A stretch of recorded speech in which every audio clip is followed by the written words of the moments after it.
नमस्कार दोस्तों, स्वागत है आपका स्टडी फॉर सिविल सर्विसेज में। वीडियो को पूरा देखिए। कोई भी आपका फीडबैक है, कोई सजेशन है, तुरंत वीडियो में कमेंट करके जरूर बताइए। अच्छा लगे तो वीडियो लाइक जरूर कर लीजिए और ऐसे वीडियो लगातार फ्री में पाने के लिए चैनल को तुरंत सब्सक्राइब कर लीजिए और बेल आइकन को जरूर टैप कर लीजिए ताकि आगे भी सारे वीडियो आपको मिलते रहे। यूट्यूब में फॉलो करते हैं तो प्लीज ये वाला फ्री टेलीग्राम चैनल जरूर ज्वाइन करिएगा। सारे नोटिफिकेशन, सारे अपडेट यहीं पे आते हैं, ध्यान रखिएगा। स्टडी फॉर सिविल सर्विसेज का कोई भी पेड ग्रुप अगर आपको ज्वाइन करना है तो सिर्फ 8564809606097523864555 यही नंबर है हमारे, सिर्फ जहां पे कॉल या व्हाट्सएप कर सकते हैं। इंस्टाग्राम पे हमारा पेज जरूर फॉलो कर लीजिएगा, study for civil dot services है। ट्विटर पे हमको जरूर फॉलो कर लीजिएगा, @study for civils है। सारे क्वेश्चन अटेम्प्ट करिए और स्कोर अपना तुरंत कमेंट करके बताइए। नमस्कार दोस्तों, आप सभी का स्वागत है स्टडी फॉर एग्जाम्स में। दोस्तों, यह यूपीएससी आरओ समीक्षा अधिकारी, सहायक समीक्षा अधिकारी का पहला फुल लेंथ टेस्ट है। इसमें हम लोग टोटल 140 प्रश्न देखेंगे और यह बिल्कुल ऑफिशियल पैटर्न पर आधारित है। वीडियो शुरू करने से पहले बताना चाहता हूँ, UPSC RO, BO, UPSC prelims, BPSC सहित हमारे कई पेड ग्रुप चल रहे हैं। इनमें आपका फुल पेड ग्रुप है। इसके अलावा सिर्फ पेड क्विज का ग्रुप है, सिर्फ टेस्ट सीरीज का ग्रुप है।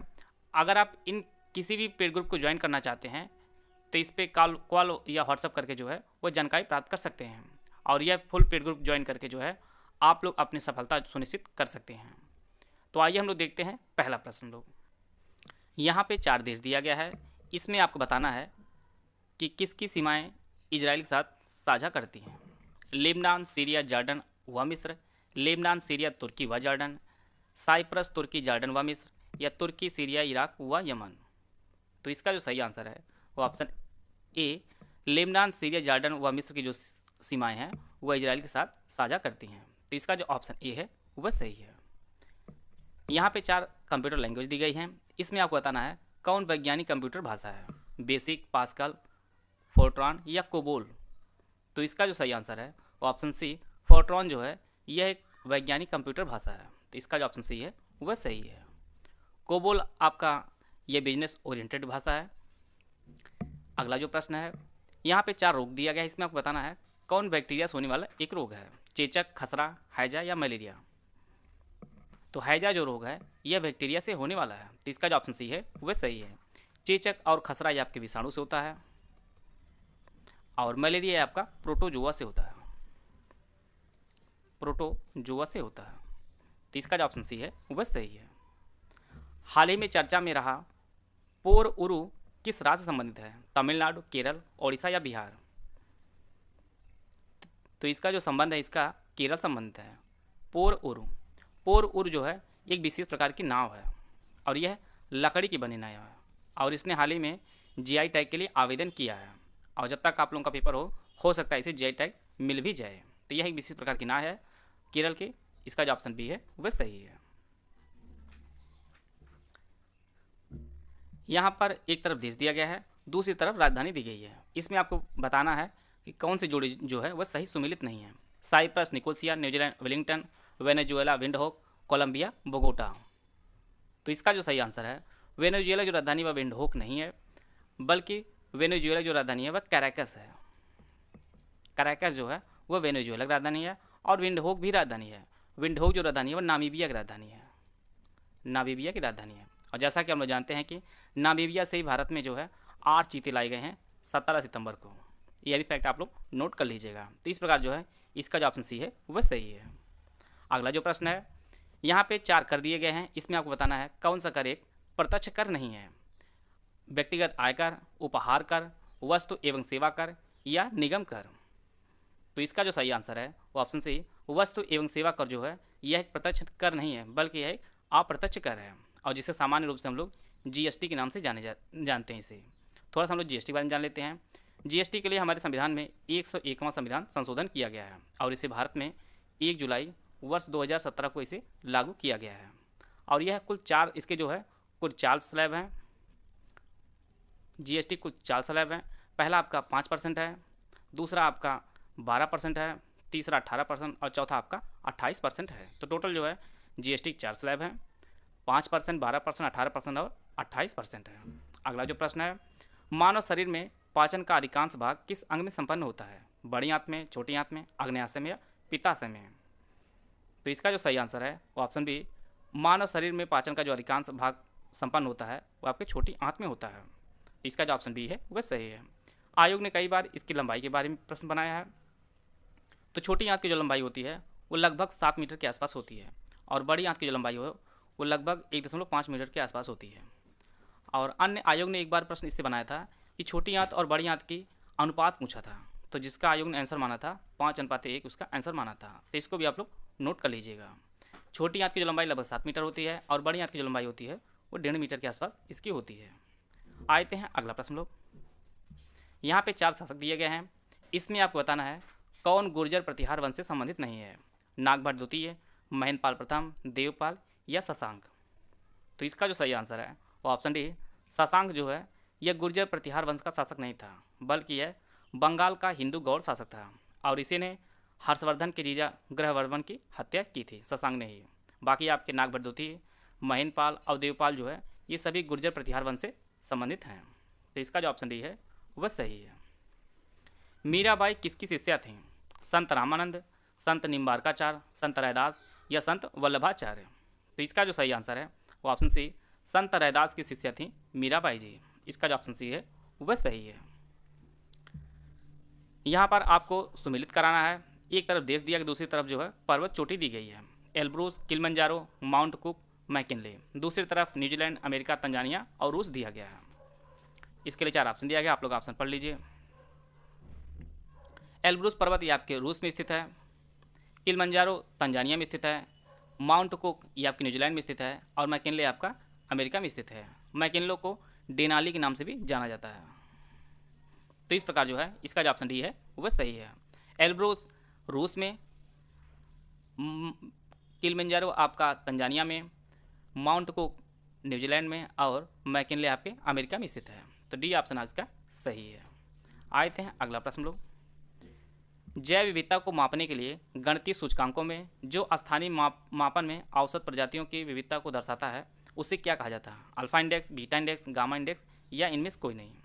तो इसका जो सही आंसर है वो ऑप्शन ए, अल्फा इंडेक्स कहा जाता है। जैव विविधता को मापने के लिए गणितीय सूचकांकों में जो स्थानीय मापन में औसत प्रणाली की विविधता को दर्शाता है। बात कर लेते हैं बीटा इंडेक्स की। यह पारिस्थितिकी तंत्रों के बीच विविधता की तुलना है। और गामा जो इंडेक्स होता है यह एक क्षेत्र के भीतर विभिन्न पारिस्थितिकीय तंत्रों के लिए समग्र विविधता का एक उपाय है। इसका जो आंसर होगा वो आपका अल्फा इंडेक्स होगा। इसका जो ऑप्शन ए है वह सही है। आते हैं अगला प्रश्न लोग।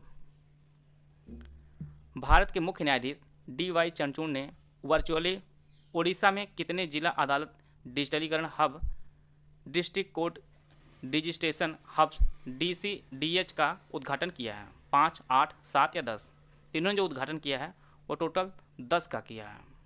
भारत के मुख्य न्यायाधीश डी.वाई. चंद्रचूड़ ने ओडिशा में कुल 10 जिला अदालत डिजिटलीकरण हब का उद्घाटन किया है और यह भारत के 50वें चीफ जस्टिस ऑफ इंडिया है, डी.वाई. चंद्रचूड़। इन्हीं के पिता वाई.वी. चंद्रचूड़ रहे हैं जिनका कार्यकाल सभी चीफ जस्टिसों में सर्वाधिक रहा है। इसको भी आप लोग नोट कर सकते हैं। अगला प्रश्न है, भारतीय राष्ट्रीय कांग्रेस के त्रिपुरी अधिवेशन में वर्ष 1939 में सुभाष चंद्र बोस को कांग्रेस का अध्यक्ष चुना गया था। आपको बताना है यह त्रिपुरी है कहाँ पर? कलकत्ता में, पुणे में, जबलपुर में या अहमदाबाद में। तो इसका जो सही आंसर है वो ऑप्शन सी, त्रिपुरी जो जगह है यह आपके जबलपुर में है और जबलपुर ये आपके एमपी में पड़ता है। और यहीं पर गांधी जी ने सुभाष चंद्र बोस के खिलाफ पटाभी सीतारामैया को खड़ा किया था, जिसे सुभाष चंद्र बोस ने हरा दिया था। और बाद में 1939 में इसी अधिवेशन के बाद जो है सुभाष चंद्र बोस ने कांग्रेस से इस्तीफा भी दे दिया, इस्तीफा जो है वो दे दिया था। और इनके इस्तीफा देने के बाद 1939 में भारतीय राष्ट्रीय कांग्रेस जो अध्यक्ष बनाए गए थे वो डॉक्टर राजेंद्र प्रसाद बनाए गए थे, डॉक्टर राजेंद्र प्रसाद बनाए गए थे। तो इस प्रकार जो है इसका जो ऑप्शन सी है वह सही है। चूने को पानी मिलाने पर, चूने में जो है पानी मिलाया जाता है तो उसके बाद कौन सी गैस निकलती है? ऑक्सीजन, कार्बन डाइऑक्साइड, हाइड्रोजन या नाइट्रोजन। तो चूने में जो है अगर पानी मिलाया जाता है तो उससे कार्बन डाइऑक्साइड गैस निकलती है। इसका जो ऑप्शन बी है वह सही है। अगला जो प्रश्न है, भारत का पहला सामुदायिक रिजर्व किस राज्य में स्थित है? पंजाब, असम, राजस्थान या तमिलनाडु। तो इसका जो सही आंसर है वो ऑप्शन ए, पंजाब के केशवपुर चंब गुरदासपुर में भारत का पहला सामुदायिक रिजर्व स्थित है। इसका जो ऑप्शन ए है वह सही है। संयुक्त राष्ट्र मानव विकास सूचकांक रिपोर्ट 2021-22 में पहला स्थान किसे दिया गया है? स्विट्जरलैंड, आइसलैंड, हांगकांग या ऑस्ट्रेलिया? तो इस रिपोर्ट में जो है पहला स्थान स्विट्जरलैंड को दिया गया है। संयुक्त राष्ट्र मानव विकास सूचकांक की रिपोर्ट 2021-22 में पहला स्थान स्विट्जरलैंड को दिया गया है, दूसरे स्थान पर नॉर्वे है और तीसरे स्थान पर आपका आइसलैंड है। और इसमें कुल 191 देशों की रैंकिंग जारी की गई है। इसमें भारत की जो रैंकिंग प्रदान की गई है वो आपकी 132वां स्थान भारत को प्रदान किया गया है। इंडिया की रैंकिंग 132वां स्थान दिया गया है और इसे संयुक्त राष्ट्र विकास कार्यक्रम ने यह रिपोर्ट जारी की है। UNDP ने जो है यह रिपोर्ट जारी की है और इस रिपोर्ट का जो शीर्षक रहा है वह uncertain times unsettled lives shaping our future in transforming world, इसका जो है शीर्षक रहा है, जिसे UNDP ने जारी किया है। और भारत की जो रैंक है वह आपसे 132वीं रैंक है 191 देशों में। पहले स्थान पर स्विट्जरलैंड है, दूसरे स्थान पर नॉर्वे और तीसरे स्थान पर आपका आइसलैंड है। यह आपके कथन और कारण से प्रश्न बनाया गया है। कथन ए, मुगल शासक के पश्चात भारत में मराठे सर्वाधिक समर्थ देशी शक्ति के रूप में उभर कर सामने आए। कारण आर, संयुक्त भारत देश की स्पष्ट संकल्पना सर्वप्रथम मराठों ने ही की थी। ऑप्शन आप लोग पढ़ लीजिए।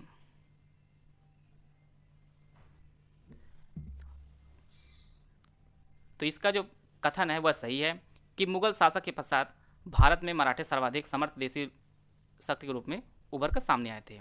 परंतु जो कारण आर है यह सही नहीं है, क्योंकि संयुक्त भारत देश की स्पष्ट संकल्पना सर्वप्रथम मराठों ने नहीं बल्कि यह भारत में प्राचीन काल से ही बनी हुई है। तो इस प्रकार जो है ए सही है परंतु आर गलत है। तो इसका जो सी ऑप्शन है वह आपका सही है। आते हैं अगला प्रश्न लोग। स्वतंत्र भारत का गांधीवादी संविधान कब प्रकाशित हुआ? 1942 में, 1946 में, 1949 में या 1952 में?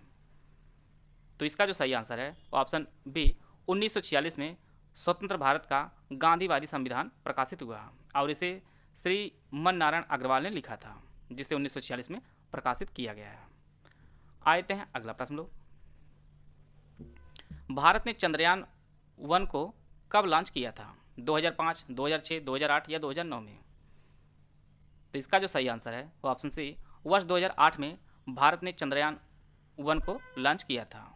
चंद्रयान प्रथम को जो है वो लॉन्च किया था और इसकी एग्जैक्ट जो डेट है वो 22 अक्टूबर वर्ष 2008 को लॉन्च किया था। और भारत ने चंद्रयान 2 को जुलाई 2019 को लॉन्च किया था। जुलाई 2019 में भारत ने चंद्रयान 2 को लॉन्च किया था। इसका जो ऑप्शन सी है वह सही है। तारीख़ फरिश्ता किस शासक को समर्पित है? यूसुफ आदिल शाह, इस्माइल शाह, इब्राहिम आदिल शाह या अली आदिल शाह? तो इसका जो सही आंसर है वो ऑप्शन सी इब्राहिम शाह आदिल को समर्पित है। तारीख़ फरिश्ता जो पुस्तक है यह इब्राहिम आदिल शाह को समर्पित है। इसका जो ऑप्शन सी है वह सही है। आते हैं अगला प्रश्न लोग। केंद्रीय विधानसभा के निम्नलिखित चुनावों में कौन सा से भारत सरकार अधिनियम 1919 के तहत आयोजित किया गया था? 1926, 1935 और 1945 यहाँ पे दिया गया है। इसके लिए 4 ऑप्शन दिया गया, आप लोग ऑप्शन पढ़ लीजिए। इसका जो सही आंसर है वो ऑप्शन सी इसका सही आंसर है। केंद्रीय विधानसभा के जो चुनाव आयोजित किए गए थे 1926 में और 1945 में, ये जो चुनाव आयोजित किए गए थे यह भारत सरकार अधिनियम 1919 के तहत आयोजित किए गए थे। इसका जो ऑप्शन सी है वह सही है। आते हैं अगला प्रश्न लोग। भारत में निम्नलिखित में से किस धर्म को राष्ट्रीय अल्पसंख्यक का दर्जा नहीं दिया गया है? मुस्लिम, ईसाई, सिख और हिंदू? तो इसका जो सही आंसर है वो ऑप्शन डी हिंदू को राष्ट्रीय अल्पसंख्यक का दर्जा नहीं दिया गया है। जैसा कि आप लोग जानते हैं हिंदू बाहुल्य देश है भारत। इनमें अल्पसंख्यक का जो दर्जा दिया गया है उसमें आपके मुस्लिम है, ईसाई है, सिख है, पारसी है, इन सभी को अल्पसंख्यक का दर्जा दिया गया है। इसका जो ऑप्शन डी है वह सही है। आते हैं अगला प्रश्न लोग। भारतीय संविधान सभा के संदर्भ में निम्नलिखित कथन में कौन सा कथन सत्य है आपको पहचानना है। यहाँ पे 4 स्टेटमेंट दिए गए हैं। यह वयस्क मताधिकार पर आधारित नहीं था। इसका परिणाम प्रत्यक्ष चुनाव से हुआ। यह एक बहुपक्षीय निकाय नहीं था। इसने कई समितियों के माध्यम से कार्य किया। इसके लिए 4 ऑप्शन दिया गया है, केवल ए और डी, केवल सी और बी, केवल डी और सी या ए बी सी डी।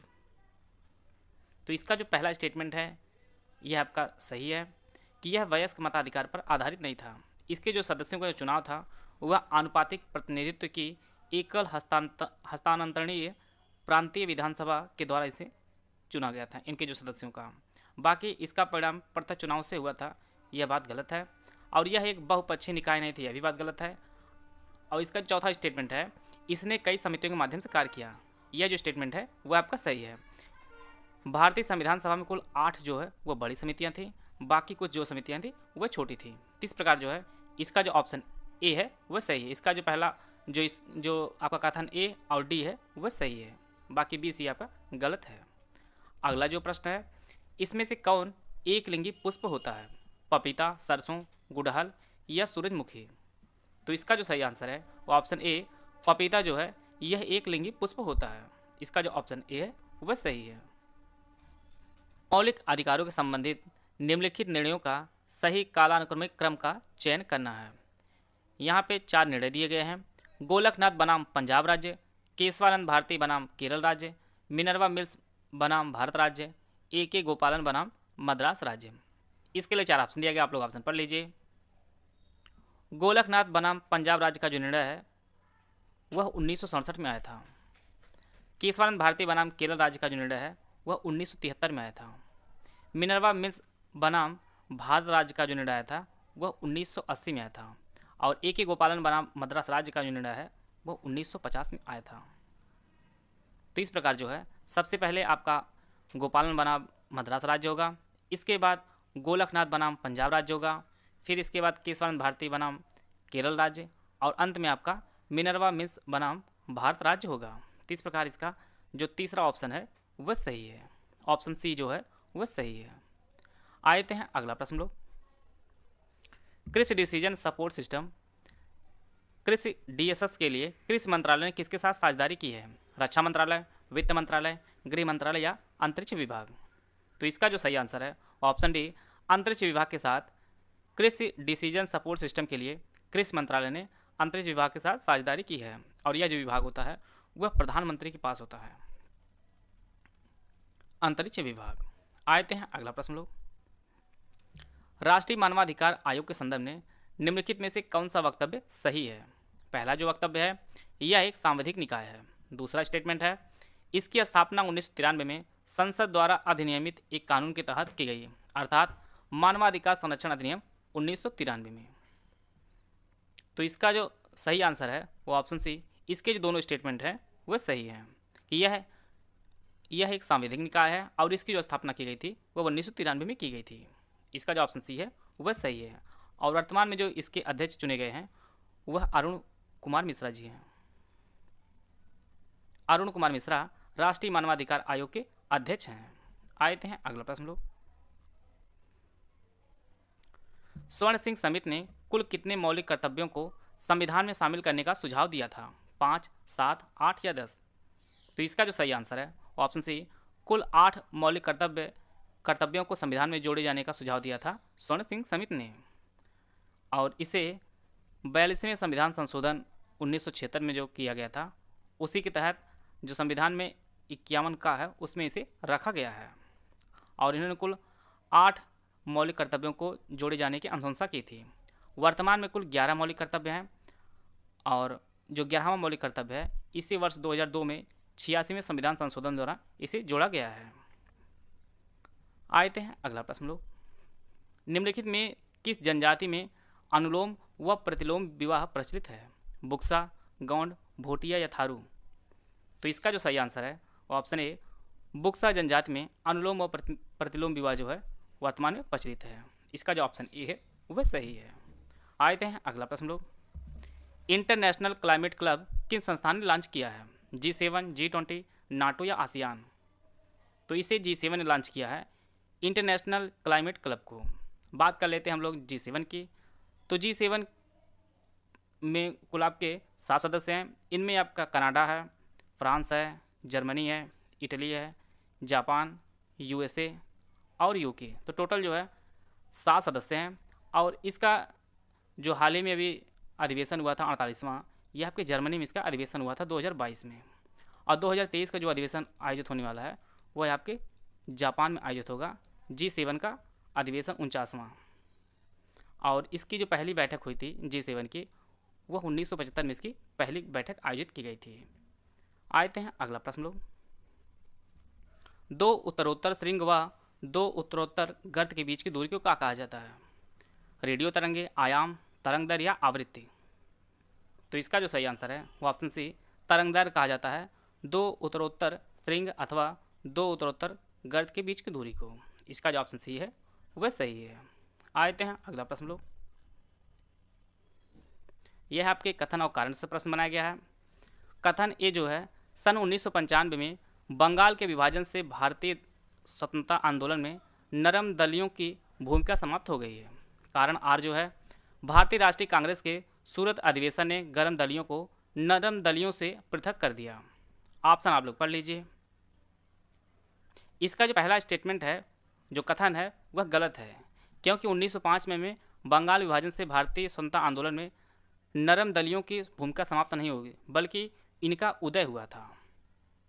और इसका दूसरा स्टेटमेंट वह सही है, जो कारण आर दिया गया यह सही है कि भारतीय राष्ट्रीय कांग्रेस के सूरत अधिवेशन जो 1907 में हुआ था और इसके जो अध्यक्ष चुने गए थे वह राज बिहारी घोष जी चुने गए थे, और इसी में गर्म दल और नरम दल जो है वह अलग हो गया था।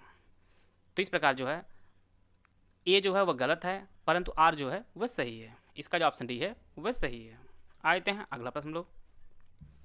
सिक्किम भारतीय राज्य कब बना था? 1970 में, 1975 में, 1969 में या 1983 में? तो सिक्किम भारतीय राज्य 1975 बना था और सिक्किम भारत का 22वां राज्य बना था। इसका जो ऑप्शन बी है वह सही है। आते हैं अगला प्रश्न लोग। यहाँ पे 4 फसलें दी गई हैं, इसमें आपको बताना है कौन सी फसल जो है वो नकदी फसल नहीं है भारत में। कपास, तंबाकू, गन्ना या गेहूँ? तो इसका जो सही आंसर है वो ऑप्शन डी गेहूँ जो है यह एक नकदी फसल नहीं है। नकदी फसलों में आपका कपास आता है, तंबाकू आता है, गन्ना, ये सभी आपके नकदी फसलें हैं। इसका जो ऑप्शन डी है वह सही है। आते हैं अगला प्रश्न लोग। वर्तमान में सांसद नियम 377 के तहत एक दिन में लोकसभा सदस्यों द्वारा उठाए जाने वाले मुद्दों की अधिकतम संख्या कितनी है? 15, 16, 20 या 25?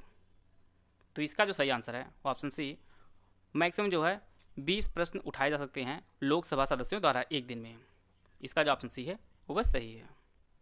यह आपके कथन और कारण से प्रश्न बनाया गया है।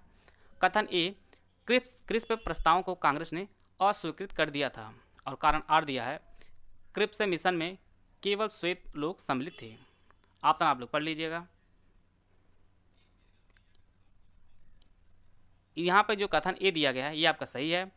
क्रिप्स प्रस्तावों को कांग्रेस ने अस्वीकार कर दिया था और जो कारण आर दिया गया है यह भी सही है। क्रिप्स मिशन में केवल श्वेत लोग थे, परंतु ए की आर व्याख्या नहीं करता है। तो इस प्रकार जो है इसका जो ऑप्शन बी है वह सही है। सही तो दोनों स्टेटमेंट हैं, परंतु जो है आर ए की व्याख्या नहीं करता है। इसका जो ऑप्शन बी है वह सही है। और क्रिप्स मिशन जो है वह भारत 1942 में आया था। आते हैं अगला प्रश्न लोग। नियंत्रक और महालेखा परीक्षक के कर्तव्य और शक्तियों का वर्णन संविधान के किस अनुच्छेद में किया गया है? आर्टिकल 148, आर्टिकल 149, आर्टिकल 150 या आर्टिकल 151? तो इसका जो सही आंसर है वो ऑप्शन बी आर्टिकल 149 में नियंत्रक और महालेखा परीक्षक के कर्तव्य और शक्तियों का वर्णन किया गया है। और वर्तमान में इस पद पर गिरीश चंद्र मुर्मू जी हैं। गिरीश चंद्र मुर्मू नियंत्रक और महालेखा परीक्षक हैं और इनकी जो नियुक्ति होती है वह राष्ट्रपति करता है और इनका जो कार्यकाल होता है वह या तो 6 वर्ष होता है या 65 वर्ष आयु जो सबसे पहले पूरी हो। और गिरीश चंद्र मुर्मू जो है यह भारत के 14वें नियंत्रक और महालेखा परीक्षक हैं। आते हैं अगला प्रश्न लोग। निम्न में कौन सा भारतीय संविधान की प्रस्तावना का सही क्रमबद्ध वर्णन है? ऑप्शन आप लोग पढ़ लीजिए। जैसा कि हम लोग जानते हैं कि प्रस्तावना में हम भारत के लोग भारत को एक संपूर्ण प्रभुत्व संपन्न समाजवादी पंथ निरपेक्ष लोकतांत्रिक गणराज्य बनाने के लिए, इस प्रकार जो है सबसे पहले आपका संप्रभु आता है, फिर समाजवादी आता है, पथ निरपेक्ष आता है, लोकतंत्रात्मक आता है और इसके बाद आपका गणराज्य आता है। तो इसका जो ऑप्शन ए है वह सही है। प्रस्तावना में जो है इन शब्दों का यही क्रम है। इसका जो ऑप्शन ए है वह सही है। आते हैं अगला प्रश्न लोग। रुपये का जो प्रतीक है यह किसने बनाया है? उदय कुमार, अशोक कुमार, नीतीश भार्गव या इनमें से कोई नहीं। तो इसका जो सही आंसर है वो ऑप्शन ए, उदय कुमार ने रुपए का जो है यह सिंबल बनाया है और इसे भारत सरकार ने वर्ष 2010 में अपनाया है इस सिंबल को। इसका जो ऑप्शन ए है वह सही है। आते हैं अगला प्रश्न लोग। निम्नलिखित में कौन सा जो राज्य है जिसमें अभी तक पंचायती राज प्रणाली अभी लागू नहीं हुई है? नागालैंड, सिक्किम, गोवा या हिमाचल प्रदेश? तो इसका जो सही आंसर है वो ऑप्शन ए, नागालैंड में पंचायती राज प्रणाली लागू नहीं है। बाकी आपका सिक्किम है, गोवा, हिमाचल प्रदेश, इन सभी में पंचायती राज प्रणाली लागू हुई है। गोवा ही एकमात्र ऐसा राज्य नहीं जहाँ पर पंचायती राज नहीं लागू है, बल्कि इसके अलावा भी आपका मेघालय है और मिजोरम है। इन सभी राज्यों में भी पंचायती राज प्रणाली लागू नहीं है। पंचायती राज प्रणाली कुल 3 स्तरों पर लागू की जाती है। एक आपका ग्राम स्तर होता है, दूसरा आपका होता है ब्लॉक स्तर होता है और तीसरा आपका जिला स्तर होता है। 3 स्तरों पर पंचायती राज प्रणाली लागू होती है। आते हैं अगला प्रश्न लोग। लीची की पत्ती जलना किसके कारण होता है? पोटेशियम, कॉपर, बोरान या मैग्नीज? तो इसका जो सही आंसर है पोटेशियम के कमी कारण जो है लीची की पत्ती जल जाती है। इसका जो ऑप्शन ए है वह सही है। मोरी कल्चर किससे संबंधित है? शहतूत से, केंचुए से, मधुमक्खी से या मछली से? तो इसका जो सही आंसर है शहतूत से संबंधित है मोरी कल्चर। इसका जो ऑप्शन ए है वह सही है। मधुमक्खी पालन जो है आपका एपी कल्चर के अंतर्गत आता है। एपी कल्चर के अंतर्गत आता है। पीसी कल्चर के अंतर्गत आपका मछली पालन आता है। पीसी कल्चर के अंतर्गत जो है आपका मछली पालन आता है। यहाँ पे 4 राजवंश दिए गए हैं। इनको आपको कालक्रम के अनुसार जो है क्रमबद्ध करना है। यहाँ पे मौर्य, गुप्त, नंद और कुषाण। इसके लिए 4 ऑप्शन दिया गया, आप लोग ऑप्शन पढ़ लीजिए। इनमें सबसे पहला जो स्थान आता है वो आपका नंद वंश का आता है। दूसरा स्थान आता है इसके बाद मौर्य वंश का। फिर तीसरा स्थान आता है आपका कुषाण का आता है और चौथा जो स्थान आता है आपका गुप्त का आता है। तो इस प्रकार जो है इसका जो ऑप्शन सी है वह सही है। सबसे पहले नंद वंश का शासन था, इसके बाद मौर्य वंश का, फिर कुषाण का और अंत में आपका गुप्त वंश का शासक था। आते हैं अगला प्रश्न लोग। यहाँ पे एक तरफ परमाणु विद्युत संयंत्र दिया गया है और दूसरी तरफ राज्य दिया गया है। इसको आपको सुमिलित करना है। काकरापार, कैगा, रावत भाटा और नरौरा। दूसरी तरफ कर्नाटक, गुजरात, राजस्थान और उत्तर प्रदेश दिया गया है। इसके लिए 4 ऑप्शन दिया गया है, ऑप्शन आप लोग पढ़ लीजिए। काकरापार जो है यह आपके गुजरात में स्थित है। कैगा आपके कर्नाटक में स्थित है। रावत भाटा राजस्थान में स्थित है और नरौरा आपके उत्तर प्रदेश में स्थित है। तो इस प्रकार जो है इसका जो ऑप्शन डी है वह सही है। काकरापार गुजरात में, कैगा कर्नाटक, रावत भाटा राजस्थान और नरौरा आपका उत्तर प्रदेश में स्थित है। प्रश्न अगर यहाँ पे यह पूछता कि भारत का पहला परमाणु विद्युत संयंत्र कौन सा है, तो आपका तारापुर है। तारापुर भारत का पहला परमाणु विद्युत संयंत्र है और इसकी जो स्थापना है वर्ष 1969 में हुई थी और ये आपके महाराष्ट्र में स्थित है। और इसके लिए जो सहयोग देश आपका रहा है वो आपका यूएसए रहा है सहयोग देश के रूप में। इसी की सहायता से तारापुर परमाणु विद्युत संयंत्र की स्थापना की गई है महाराष्ट्र में। आते हैं अगला प्रश्न लोग। संगीत नाटक अकादमी के अनुसार भारत में कितने शास्त्रीय नृत्य हैं? 8, 9, 12 या 7? तो इसका जो सही आंसर है वो ऑप्शन ए, कुल 8 शास्त्रीय नृत्य हैं भारत में संगीत नाटक अकादमी के अनुसार। इनमें आपका भरतनाट्यम है, कथक है, कथकली है, कचपुड़ी है, ओडिसी है, मणिपुरी, मोहिनीअट्टम और सत्रिया और इसके बाद आपका छऊ। टोटल जो है 8 शास्त्रीय नृत्य हैं भारत में संगीत नाटक अकादमी के अनुसार। इसका जो ऑप्शन ए है वह सही है। आते हैं अगला प्रश्न लोग। यहाँ पे आपको दिवस सुमेलित करना है। इसके लिए 4 ऑप्शन दिया गया, आप लोग ऑप्शन पढ़ लीजिए। 30 जनवरी, 2 फरवरी, 5 जून और 24 मार्च। विश्व आर्द्र भूमि दिवस, विश्व क्षय रोग दिवस, शहीद दिवस और विश्व पर्यावरण दिवस। 30 जनवरी को शहीद दिवस मनाया जाता है, 2 फरवरी को विश्व आर्द्र भूमि दिवस मनाया जाता है, 5 जून को विश्व पर्यावरण दिवस मनाया जाता है और 24 मार्च को विश्व क्षय रोग जिसे टीबी दिवस के रूप में जाना जाता है, विश्व टीबी दिवस। तो इस प्रकार जो है इसका जो ऑप्शन सी है वह सही है। 30 जनवरी को शहीद दिवस, 2 फरवरी को विश्व आर्द्र भूमि दिवस, 5 जून को विश्व पर्यावरण दिवस और 24 मार्च को विश्व क्षय दिवस मनाया जाता है। अगला जो प्रश्न है, निम्नलिखित में से गैसों का कौन सा समूह हरित गृह प्रभाव में योगदान देता है? अमोनिया और ओजोन, कार्बन मोनोऑक्साइड और सल्फर डाइऑक्साइड, कार्बन टेट्राफ्लोराइड और नाइट्रस ऑक्साइड, या कार्बन ऑक्साइड और मीथेन। तो इसका जो सही आंसर है वो ऑप्शन डी, कार्बन डाइऑक्साइड और मीथेन जो है ये हरित गृह प्रभाव में जो है वो योगदान देते हैं। इसका जो ऑप्शन डी है वह सही है। आते हैं अगला प्रश्न लोग, निम्नलिखित में कौन सा एक संवैधानिक निकाय नहीं है? संघ लोक सेवा आयोग, राज्य लोक सेवा आयोग, वित्त आयोग या नीति आयोग। तो इसका जो सही आंसर है ऑप्शन डी, नीति आयोग जो है यह एक संवैधानिक आयोग नहीं है। बाकी आपका संघ लोक सेवा आयोग, राज्य लोक सेवा आयोग और वित्त आयोग जो है ये सभी संवैधानिक निकाय हैं। वे निकाय जिनका प्रावधान भारतीय संविधान में देश की लोकतांत्रात्मक व्यवस्था को चलाने के लिए किया जाता है और उसे आपका संवैधानिक निकाय कहा जाता है, और जिनको सरकार ने ज़रूरत के अनुसार जो है संसद में कोई बिल पास करके स्थापित करती है उसे असंवैधानिक निकाय कहा जाता है। तो इसमें आपका नीति आयोग था। नीति आयोग जो है आपका संवैधानिक निकाय नहीं है, क्योंकि इससे पहले यह जो है योजना आयोग के नाम से जाना जाता था, जिसे ख़त्म कर दिया गया है। इसका जो ऑप्शन डी है वह सही है। आते हैं अगला प्रश्न लोग, चंपारण में 3 कठिया प्रणाली का अर्थ क्या है? 3/20 भूमि पर नील की खेती, 3/19 भूमि पर नील खेती, 3/18 भूमि पर नील खेती, या इनमें से कोई नहीं। तो इसका जो सही आंसर है, इसका जो ऑप्शन ए है, 3/20 भूमि पर नील की खेती करना जो है यह 3 कठिया प्रणाली का अर्थ है। और जैसा कि हम लोग जानते हैं कि जो चंपारण में आंदोलन किया गया था जो 1917 में हुआ था, वह यही कारण था कि नील की खेती के लिए जो है मजबूर किया जाता था। और इससे पहले एक आंदोलन हो चुका था, एक विद्रोह हो चुका था, नील आंदोलन पहले विद्रोह हो चुका था। यह विद्रोह आपका 1859 में ही हुआ था पश्चिम बंगाल में, और बाद में चंपारण आंदोलन किया गया था गांधी जी द्वारा 1917 में। इस प्रकार जो है इसका जो ऑप्शन ए है वह सही है। आते हैं अगला प्रश्न लोग, 2011 की जनगणना के अनुसार यहाँ पे 4 राज्य दिया गया है। इनकी जनसंख्या का जो है आरोही क्रम में आपको व्यवस्थित करना है। आंध्र प्रदेश, बिहार, महाराष्ट्र और उत्तर प्रदेश, यहाँ पे 4 राज्य दिए गए हैं। जनसंख्या का जो है आरोही क्रम में आपको व्यवस्थित करना है।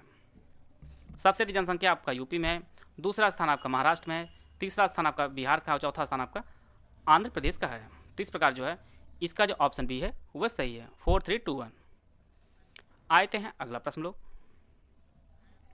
निम्नलिखित में से कौन सा भारत का प्राकृतिक बंदरगाह है? यहाँ पे 4 बंदरगाह दिया गया है, चेन्नई, कोच्चि, एन्नोर और विशाखापत्तनम। इसमें आपको पहचानना है कौन प्राकृतिक बंदरगाह है।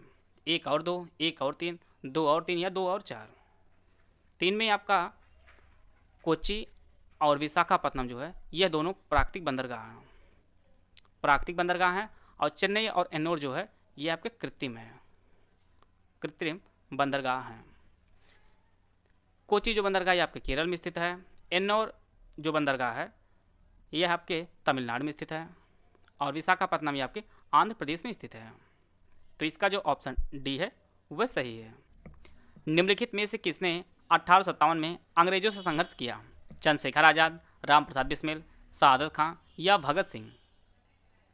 तो इसका जो सही आंसर है वो ऑप्शन सी, सादत खां ने 1857 में अंग्रेजों से संघर्ष किया था, और यह इंदौर रियासत के महाराजा तुकोजीराव होलकर द्वितीय के फौजी थे, सादत खां।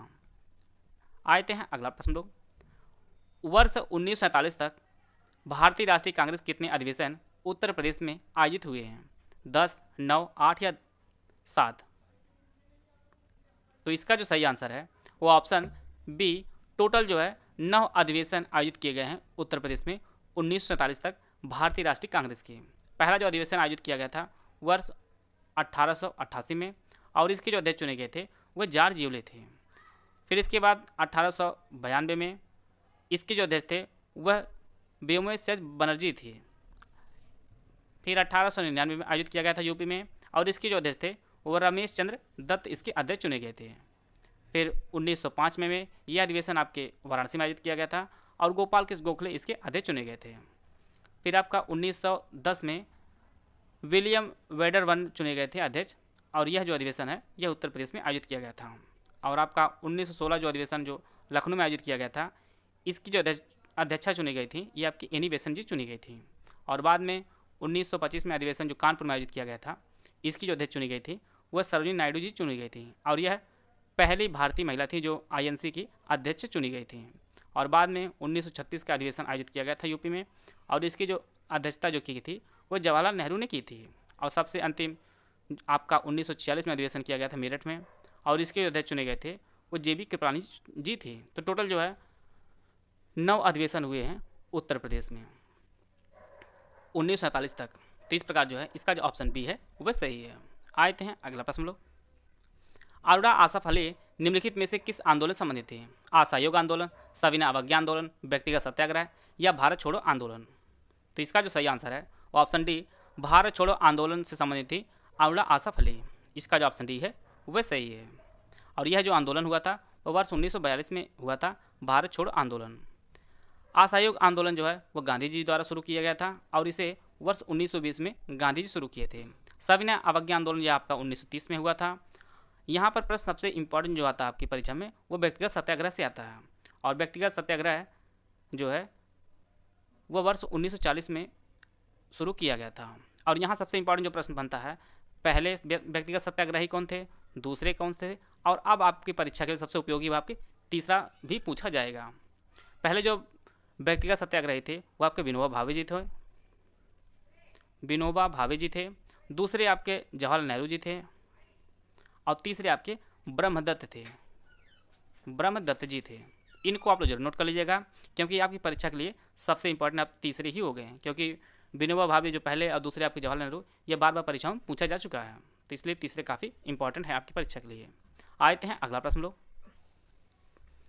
Times Higher Education World University Ranking 2023 में भारत के किस विश्वविद्यालय को पहला स्थान प्रदान किया गया है? भारतीय विज्ञान संस्थान बेंगलुरु, जवाहरलाल नेहरू विश्वविद्यालय, आईआईटी मद्रास या दिल्ली विश्वविद्यालय?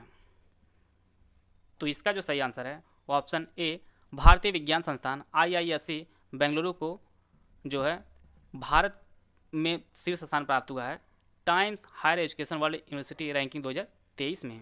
इसमें जो प्रथम स्थान प्रदान किया गया है वह यूके की ऑक्सफोर्ड यूनिवर्सिटी है, दूसरा स्थान प्रदान किया गया हार्वर्ड जो यूएसए में स्थित है, और तीसरा जो स्थान प्रदान किया गया है वह कैम्ब्रिज यूनिवर्सिटी जो आपके यूके में स्थित है। तो इस प्रकार जो है इसका जो पहला ऑप्शन है वह सही है। अगला जो प्रश्न है, गिलराट रोग किस में पाया जाता है? मछली में, गाय में, सुअर में या बकरी में? तो यह जो रोग है गिलराट रोग यह मछली में होता है। इसका जो ऑप्शन ए है वह सही है, और यह आपका रोग कवक के कारण होता है। तो इसका जो ऑप्शन ए है वह सही है। निम्न को कालानुक्रम में व्यवस्थित कीजिए। यहाँ पे 4 घटनाएं दी गई हैं: काकोरी षड्यंत्र, चटगांव डकैती, सैंडर्स की हत्या, चंद्रशेखर आज़ाद की मृत्यु। इसके लिए 4 ऑप्शन दिया गया, आप लोग ऑप्शन पढ़ लीजिए। काकोरी षड्यंत्र जो हुआ था यह 9 अगस्त 1925 को यह घटना हुई थी, और इसे हाल ही में उत्तर प्रदेश सरकार ने काकोरी ट्रेन एक्शन डे इसका नाम बदल कर रख दिया है। इसमें आपके राम प्रसाद बिस्मिल, अशफाकुल्ला खां, रोशन सिंह और राजेंद्र लहड़ी जो प्रमुख नेता थे। अगला आपका दिया है चटगांव डकैती। यह जो डकैती हुई थी यह 1930 में हुई थी चटगांव में, और इसके जो प्रमुख नेता थे वह सूर्यसेन जी थे, सूर्यसेन थे। सैंडर्स की जो हत्या है वह लाला लाजपत राय की मृत्यु के विरोध में हुई थी, और यह आपके 1928 में हुई थी। चंद्रशेखर आज़ाद जो शहीद हुए थे वह आपके 27 फरवरी 1931 को शहीद हुए थे चंद्रशेखर आज़ाद। उस समय जो इनकी उम्र थी वो 24 वर्ष थी, और यह शहीद हुए थे इलाहाबाद के एक अल्फ्रेड पार्क है वहीं पर। तो इस प्रकार जो है सबसे पहले आपका आएगा काकोरी षड्यंत्र आएगा, दूसरे स्थान पर आपका सैंडर्स की हत्या आएगा, तीसरे स्थान पर चटगांव डकैती आएगा, और अंतिम स्थान पर चंद्रशेखर आज़ाद की मृत्यु आएगा। तो इस प्रकार जो है इसका जो ऑप्शन बी है वह सही है। आते हैं अगला प्रश्न लोग। 2022 होरून ग्लोबल लिस्ट में दुनिया की 5 सबसे मूल्यवान कंपनियों में भारत की 20 कंपनियां शामिल हैं। अमेजन इस सूची में प्रथम स्थान पर है। केवल एक सही है, केवल 2 सही है, दोनों सही है, इनमें से कोई नहीं सही है। तो इसका जो पहला जो स्टेटमेंट है वो आपका सही है कि 2022 होरून ग्लोबल लिस्ट में दुनिया की 500 सबसे मूल्यवान कंपनियों में भारत की 20 कंपनियां शामिल हैं, और इसमें भी जो पहले जो कंपनी जो सीट्स पर है आपकी वो रिलायंस इंडस्ट्री है। रिलायंस इंडस्ट्री इसमें प्रथम स्थान पर है। दूसरा जो दूसरा स्टेटमेंट वह गलत है। अमेजन इस सूची में प्रथम स्थान पर नहीं है, बल्कि अमेरिका की कंपनी जो एप्पल है वह इसमें प्रथम स्थान पर है। दूसरे स्थान पर माइक्रोसॉफ्ट का है। तीसरे स्थान पर आपका अल्फ़ाबेट है। अल्फ़ाबेट है तीसरे स्थान पर है।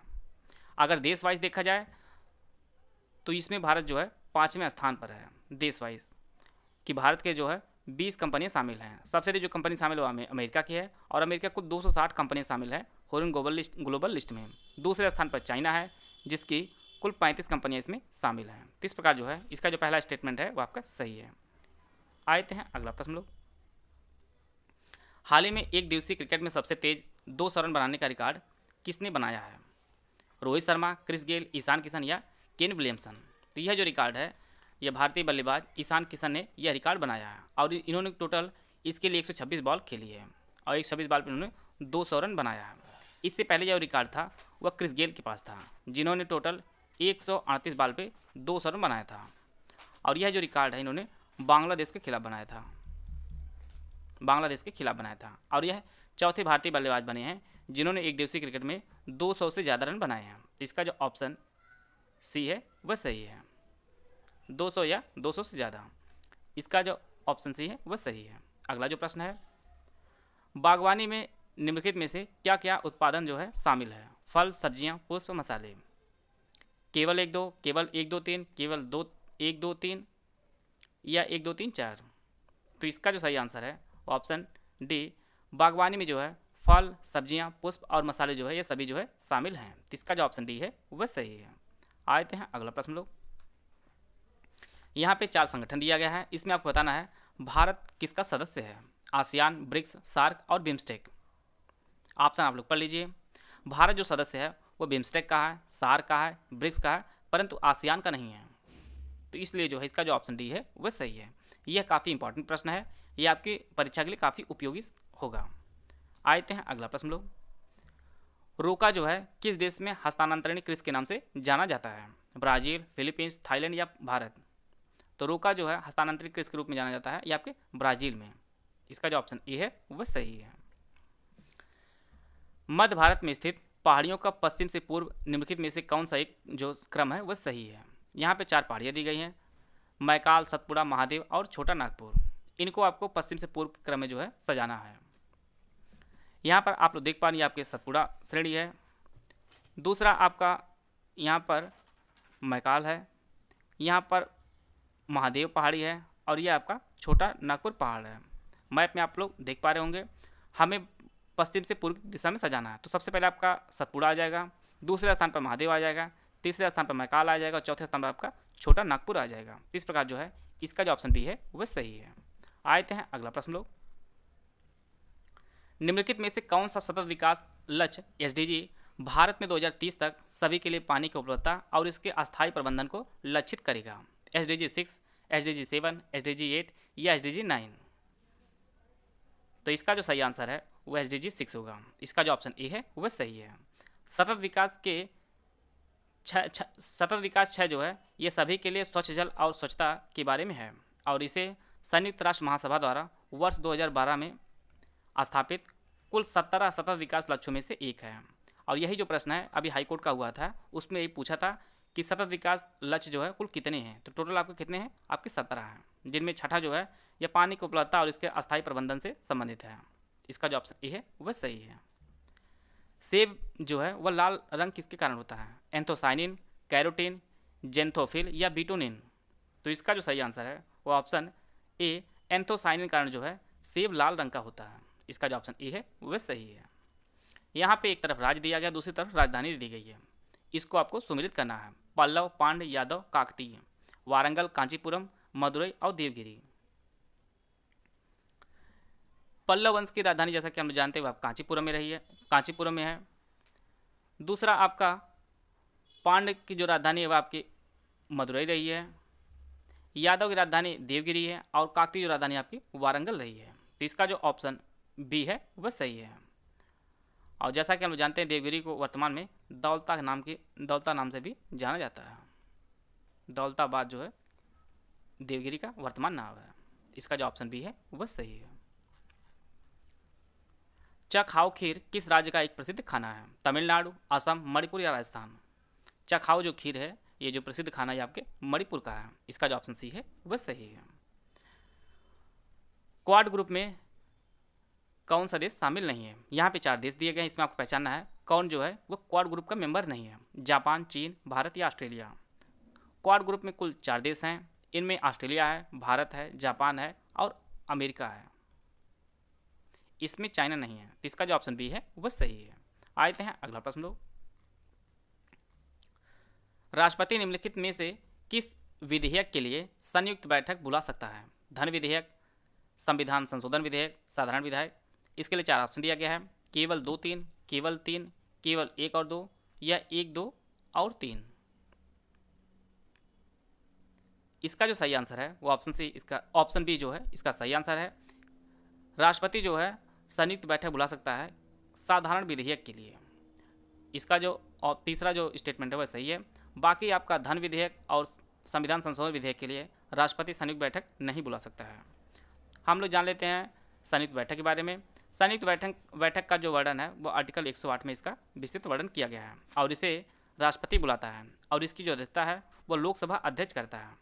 अगर लोकसभा अध्यक्ष उपस्थित नहीं होता है तो उसकी जगह पर लोकसभा उपाध्यक्ष इसकी अध्यक्षता करता है और किसी कारण से अगर उपाध्यक्ष भी उपस्थित नहीं होता है तो इसकी जो अध्यक्षता है वह राज्यसभा का उपसभापति इसकी अध्यक्षता करता है। और इसे संयुक्त बैठक जो बुलाई जाती है इसके लिए जो सदस्य अनिवार्य होते हैं वह संसद अर्थात लोकसभा और राज्यसभा से टोटल जो है 1/10 जो सदस्य हैं वह अनिवार्य होते हैं इस बैठक के लिए। अनुपस्थिति जो उपस्थिति है उनकी 1/10 होनी अनिवार्य है। तो इसका जो ऑप्शन बी है वह सही है। आते हैं अगला प्रश्न लोग। जलवायु परिवर्तन मिशन लॉन्च करने वाला पहला राज्य कौन बना है? केरल, तमिलनाडु, राजस्थान या ओडिशा?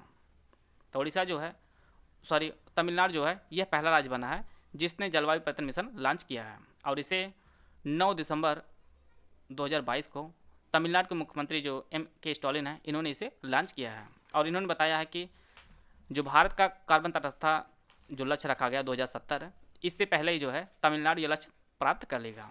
इसे आप लोग नोट कर लीजिए कि भारत का जो कार्बन तटस्थता जो लक्ष्य रखा गया वो वर्ष 2070 रखा गया है। आते हैं अगला प्रश्न लोग। भारत में जैसा कि हम लोग जानते हैं कुल 8 कोर इंडस्ट्री हैं, इनमें कौन शामिल है उसको आपको बताना है। विद्युत, कोयला, स्टील और सीमेंट। इसके लिए 4 ऑप्शन दिया गया, आप लोग ऑप्शन पढ़ लीजिए। भारत के जो कोर इंडस्ट्री जो 8 हैं इनमें आपका विद्युत है, कोयला है, स्टील है, सीमेंट है, ये सभी जो है शामिल हैं। इसका जो ऑप्शन डी है वह सही है। और इनके अतिरिक्त आपका प्राकृतिक गैस है, रिफाइनरी है, कच्चा तेल है, उर्वरक है। तो टोटल जो है 8 कोर इंडस्ट्री हैं भारत में। एक बार फिर से हम लोग जान लेते हैं। कोयला, प्राकृतिक गैस, रिफाइनरी, स्टील, सीमेंट, कच्चा तेल, उर्वरक और बिजली। तो टोटल जो है 8 कोर इंडस्ट्री हैं। इसका जो ऑप्शन डी है वह सही है। सर्वाधिक बाघ किस राज्य में पाए जाते हैं? राजस्थान, मध्य प्रदेश, उत्तर प्रदेश या जम्मू कश्मीर में? तो सर्वाधिक बाघ जो पाए जाते हैं वो आपके एमपी में पाए जाते हैं और एमपी में जो है कुल टोटल 526 बाघ हैं। इसमें दूसरा जो स्थान आता है वह कर्नाटक का है। कर्नाटक में कुल 524 बाघ पाए जाते हैं और तीसरे स्थान पर आपका उत्तराखंड है जहाँ पे टोटल 442 बाघ पाए जाते हैं। बात कर लेते हैं यूपी में। तो यूपी में जो बाघों की कुल संख्या आपकी 173 है। इसका जो ऑप्शन बी है वह सही है। और मध्य प्रदेश को टाइगर स्टेट के नाम से भी जाना जाता है। निम्नलिखित घटनाओं को उनके प्रारंभ के कालानुक्रम में व्यवस्थित करें और नीचे दिए गए कोटों में से सही उत्तर चुनिए। वन्य जीव संरक्षण अधिनियम, जैव विविधता अधिनियम, प्रोजेक्ट टाइगर, प्रोजेक्ट एलिफेंट।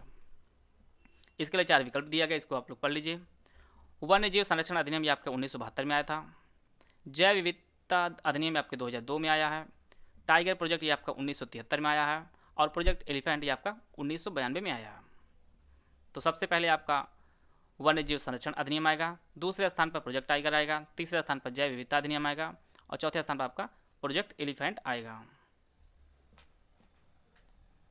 तो जो सबसे अंतिम में आपका आएगा जैव विविधता और जैव विविधता आपका बी में है। इसका जो ऑप्शन बी है वह सही है। आते हैं अगला प्रश्न लोग। सुखविंदर सिंह सुक्खू किस राज्य के मुख्यमंत्री बने हैं? पंजाब, हरियाणा, हिमाचल प्रदेश या गुजरात? तो यह मुख्यमंत्री बने हैं आपके हिमाचल प्रदेश के। अभी हाल ही में हिमाचल प्रदेश में विधानसभा चुनाव हुए हैं और वहाँ के जो मुख्यमंत्री बनाए गए हैं वह सुखविंदर सिंह सुक्खू बनाए गए हैं। यहाँ पर कुल विधानसभा सीटों की बात करें तो कुल टोटल जो है 60 विधानसभा सीटें हैं, जिनमें कांग्रेस ने कुल 40 विधानसभा सीटें जीती हैं और इसके बाद दूसरी जो पार्टी उभर कर आई है वो आपकी बीजेपी है। बीजेपी ने कुल 25 सीटों पर जीत दर्ज की है विधानसभा की। तो टोटल जो है 60 विधानसभा सीटें हैं हिमाचल प्रदेश में। यहाँ पे 4 राजा दिया गया है। इसमें आपको बताना है कौन गौतम बुद्ध के समकालीन राजा थे। अजातशत्रु, प्रसेनजीत, बिंबिसार, चंद्रगुप्त मौर्य।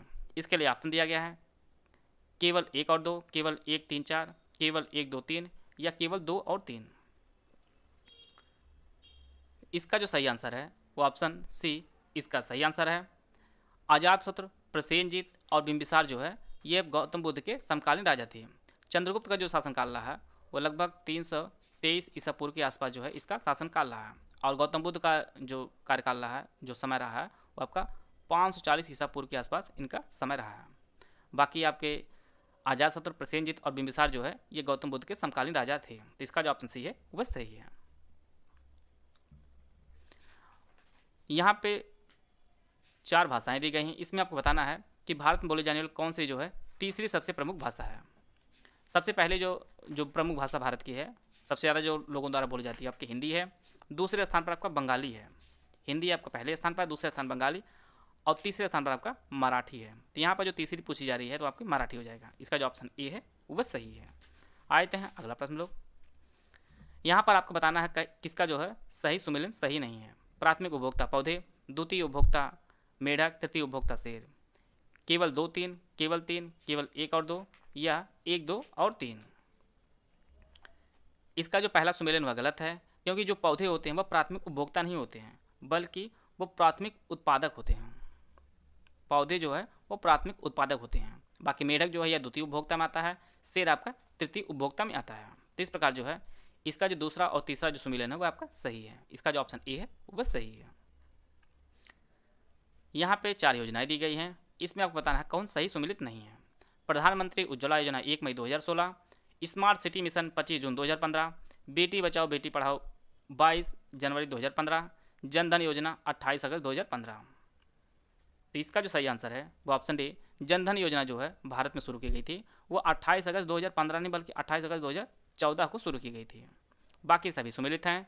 प्रधानमंत्री उज्ज्वला योजना 1 मई 2016 को शुरू की गई थी। स्मार्ट सिटी मिशन या 25 जून 2015 को। बेटी बचाओ बेटी पढ़ाओ जो अभियान है ये आपका 22 जनवरी 2015 को शुरू किया गया था। इसका जो ऑप्शन डी है वह सही है। सूक्ष्मदर्शी का आविष्कार किसने किया था? Galileo, Z Johnson, George Stephenson या कॉलर? तो इसका जो सही आंसर है वो ऑप्शन बी, जेड जॉनसन ने सूक्ष्मदर्शी का आविष्कार किया था। इसका जो ऑप्शन बी है वह सही है। पर्यावरण वह बाहरी शक्ति है जो हमें प्रभावित करती है। यह स्टेटमेंट किसने कहा था? वुडवर्थ, रॉस, एनास्टेसिया या क्रोबर? तो यह जो स्टेटमेंट आपका है वह E.J. रॉस का है। इसका जो ऑप्शन बी है वह सही है। इन्होंने कहा था कि पर्यावरण वह बाहरी शक्ति है जो हमें प्रभावित करती है। इसका जो ऑप्शन बी है वह सही है। कैटामरैन एक प्रकार की क्या है? यह एक मछली है, पुष्प है, नाव या पक्षी है? यह आपके एनसीईआरटी प्रश्न बनाया गया है। कैटामरैन जो है यह एक विशेष प्रकार की नाव है और यह मछुआरों की छोटी नाव होती है, कैटामरैन। इसका जो ऑप्शन सी है वह सही है। हाल ही में चंद्रमा के लिए राशिद रोवर यूएई ने लॉन्च किया है। दूसरा जो स्टेटमेंट है, संयुक्त अरब अमीरात चंद्रमा पर रोवर उतारने वाला 5वां देश बन जाएगा। केवल एक सही है, केवल 2 सही है, दोनों सही है, इनमें से कोई नहीं सही है। तो इसका जो पहला स्टेटमेंट यह सही है कि हाल ही में चंद्रमा के लिए राशिद रोवर को यूएई ने लॉन्च किया है और इसे 11 दिसंबर 2022 को लॉन्च किया गया है और इसे स्पेस एक्स का जो रॉकेट है फाल्कन 9 से इसे लॉन्च किया गया है। और इसका जो नाम है राशिद रोवर इसलिए रखा गया है क्योंकि दुबई के पूर्व शासक का नाम भी शेख राशिद बिन सईद अल मखदूम रहा है और उन्हीं के नाम पर इसका नाम रखा गया है राशिद रोवर। इसका जो दूसरा स्टेटमेंट है यह गलत है कि क्योंकि संयुक्त अरब अमीरात चंद्रमा पर रोवर उतारने वाला 5वां देश नहीं बनेगा बल्कि यह चौथा देश बनेगा। इससे पहले अमेरिका, सोवियत संघ और चीन जो है चंद्रमा पर अपना रोवर उतार चुके हैं। इसी रोवर के साथ जो है जापान का लैंडर भी भेजा गया है जिसका नाम हुकातो है। हुकातो लैंडर को राशिद रोवर के साथ भेजा गया है। इसको हम लोग एक बार फिर से रिवीजन कर लेते हैं। राशिद रोवर को यूएई लॉन्च किया है और इसे स्पेस एक्स के फाल्कन 9 जो रॉकेट है उससे भेजा गया है और इसके साथ जो है होकातो लैंडर जो आपका जापान का है उसको इसी के साथ भेजा गया है। और यह चंद्रमा पर रोवर उतारने वाला 5वां देश बन जाएगा। तो इस प्रकार जो है इसका जो पहला जो स्टेटमेंट है वो आपका सही है। ए ऑप्शन जो है वो आपका सही है। जस्ट ट्रांजिशन इनिशिएटिव किससे संबंधित है? प्लास्टिक प्रदूषण से, जल प्रदूषण से, वायु प्रदूषण से या ध्वनि प्रदूषण से? तो यह जो संबंधित है ये आपके प्लास्टिक प्रदूषण संबंधित है, जस्ट ट्रांजिशन इनिशिएटिव। और इसका जो उद्देश्य है समावेशी तरीके से प्लास्टिक का निस्तारण इसका प्रमुख उद्देश्य है और इसे दक्षिण अफ्रीका और केन्या में शुरू किया गया है। इसका जो ऑप्शन ए है वह सही है। अगला जो प्रश्न है, प्रधानमंत्री नरेंद्र मोदी ने अखिल भारतीय आयुर्वेद संस्थान का उद्घाटन गोवा में किया है। दूसरा जो स्टेटमेंट है, विश्व आयुर्वेद कांग्रेस का पहला संस्करण 2002 में कोच्चि में आयोजित किया गया था। केवल एक सही है, केवल दो सही है, दोनों सही है, इनमें से कोई नहीं सही है। तो इसका जो पहला स्टेटमेंट बस सही है कि प्रधानमंत्री नरेंद्र मोदी ने अखिल भारतीय आयुर्वेद संस्थान का उद्घाटन गोवा में किया है। और इसका जो 9वां संस्करण जो है ये गोवा में आयोजित किया गया है विश्व आयुर्वेद कांग्रेस का। और इसका जो पहला जो संस्करण है वो वर्ष 2002 में आयोजित किया गया था। इसका जो दूसरा स्टेटमेंट यह भी सही है। अखिल भारतीय आयुर्वेद संस्थान का जो उद्घाटन गोवा में किया गया है, साथ में 2 और का जो उद्घाटन प्रधानमंत्री नरेंद्र मोदी ने डिजिटली माध्यम से किया है। उनमें आपका गाजियाबाद में राष्ट्रीय यूनानी चिकित्सा संस्थान का उद्घाटन जो है वह गाजियाबाद में नरेंद्र मोदी ने किया है, प्रधानमंत्री नरेंद्र मोदी ने किया है।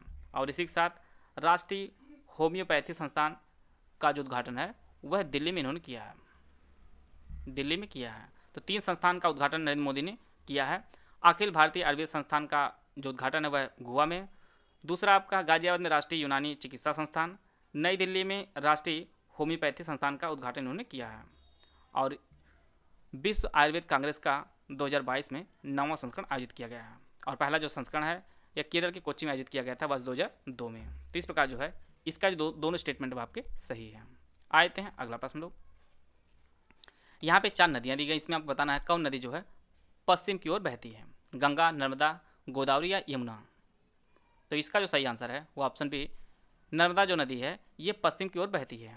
और इस नदी का जो उद्गम है वह मध्य प्रदेश में है। नर्मदा का जो उद्गम होता है वह एमपी में होता है और यह अंत में जाकर अरब सागर में गिरती है, अरब सागर में गिरती है। और इसी पर सरदार सरोवर बांध जो गुजरात में स्थित है, साथ में जो है इंदिरा सागर बांध की जो है स्थापना की गई है। नर्मदा अकेली ही पश्चिम की ओर बहने वाली नदी नहीं है, बल्कि इसके साथ ताप्ती भी है, एक नदी आपकी पेरियार है। ये सभी जो नदियां हैं वो पश्चिम की ओर बहती हैं। अगला जो प्रश्न है, भारत में कृषि जनगणना कितने वर्षों के अंतराल में आयोजित होती है? 2 वर्ष, 5 वर्ष, 10 वर्ष या 8 वर्ष? तो इसका जो आयोजन किया जाता है वह प्रत्येक 5 वर्ष के अंतराल पर किया जाता है। इसका जो ऑप्शन बी है वह सही है। अभी 2021-22 में जो है 11वां संस्करण इसका आयोजित किया जा रहा है। 11वां संस्करण जो है किया जा रहा है भारत में कृषि जनगणना का, जो प्रत्येक 5 साल के अंतराल पर की जाती है। इसका जो ऑप्शन बी है वह सही है। आते हैं अगला प्रश्न लोग। 5वां खेलो यूथ गेम्स 2023 कहाँ आयोजित किया जाएगा? उत्तर प्रदेश, मध्य प्रदेश, हरियाणा या गुजरात? तो इसका जो आयोजन किया जाएगा वह मध्य प्रदेश में इसका आयोजन किया जाएगा, 5वां खेलो यूथ गेम्स 2023 का। और इसका जो आयोजन होगा जनवरी-फरवरी 2023 में इसका आयोजन किया जाएगा। और यह मध्य प्रदेश कुल 8 शहरों में आयोजन होगा, 8 शहरों में इसका आयोजन किया जाएगा। इसका जो ऑप्शन बी है वह सही है। भारत नेपाल संयुक्त प्रशिक्षण अभ्यास सूर्यकिरण का कौन सा संस्करण 16 दिसंबर 2022 से national army battle school Saljhandi Nepal में आयोजित किया जा रहा है? यह 16वां है, 14वां है, 15वां या 17वां है? तो यह सूर्यकिरण का 16वां संस्करण है जो नेपाल आर्मी बैटल स्कूल में आयोजित किया जा रहा है। और इसका जो आयोजन है वह 16 दिसंबर 2022 से यह आपके 29 दिसंबर तक इसका आयोजन किया जाएगा। इसका जो ऑप्शन ए है वह सही है। जनवरी 2023 में भारत अंतर्राष्ट्रीय विज्ञान महोत्सव 2022 का 8वें संस्करण का आयोजन भोपाल में किया जाएगा। इसका जो पहला संस्करण है वो वर्ष 2015 में आयोजित किया गया था। इसका जो पहला स्टेटमेंट वह सही है कि जनवरी 2023 में भारत अंतर्राष्ट्रीय विज्ञान महोत्सव 2022 का आयोजन जो है भोपाल में किया जाएगा और इसका जो आयोजन होगा वह 21 से 24 जनवरी के मध्य जो है इसका आयोजन किया जाएगा। और इसका जो पहला संस्करण आयोजित किया गया था वो वर्ष 2015 में इसका पहला संस्करण आयोजित किया गया था। तो इसके जो दोनों स्टेटमेंट वो आपके सही है। इसका जो ऑप्शन सी है वह सही है। आते हैं अगला प्रश्न लोग। 13 दिसंबर 2022 को श्री अरविंदो की 150वीं जयंती के अवसर पर सिक्का व डाक टिकट किसके द्वारा जारी किया गया है? जैसा कि आप लोग जानते हैं कि हमारे प्रधानमंत्री नरेंद्र मोदी जो है ऐसा अवसर जल्दी छोड़ते नहीं हैं, तो इसका जो आंसर हो जाएगा आपका नरेंद्र मोदी हो जाएगा। C option Narendra Modi ji. इन्होंने श्री अरविंदो की 150वीं जयंती के अवसर पर सिक्का व डाक टिकट जो है वह जारी किया है। हम लोग थोड़ा अरविंद जी के बारे में जान लेते हैं। श्री अरविंद जी का जन्म जो है वह 1872 में कोलकाता में हुआ था। इन्होंने एक पत्र जो है प्रकाशित करते थे, वंदे मातरम। ये कई बार परीक्षाओं में पूछा गया है। इनके द्वारा कई पुस्तकें लिखी है, जिनमें आपकी जो प्रमुख पुस्तक है द लाइफ डिवाइन और इसके साथ द सीक्रेट ऑफ वेदाज, यह पुस्तकें जो है काफ़ी चर्चा में रही हैं और कई बार परीक्षाओं में पूछी भी गई हैं, जिसे श्री अरविंद जी ने लिखा है। इसका जो ऑप्शन सी है वह सही है। अमेरिका के इतिहास में पहली बार 2 महिलाओं के सिग्नेचर वाले नोट जारी किए गए हैं। इसमें आपको बताना है कि वे महिलाएं कौन सी हैं। ऑप्शन आप लोग पढ़ लीजिए। इसमें वित्त मंत्री जो है जेनेट येलेन है और कोषाध्यक्ष मलरेबा है, जो ऑप्शन सी में दिया गया है। अमेरिका के इतिहास में पहली बार 2 महिलाओं का सिग्नेचर वाले नोट जारी किए हैं और वह महिलाएं आपकी जेनेट येलेन है और मैरिलिन मलरेबा है। इसका जो ऑप्शन सी है वह सही है। राष्ट्रीय खेल पुरस्कार 2022 संदर्भ में यहाँ पे 3 स्टेटमेंट दिया गया है।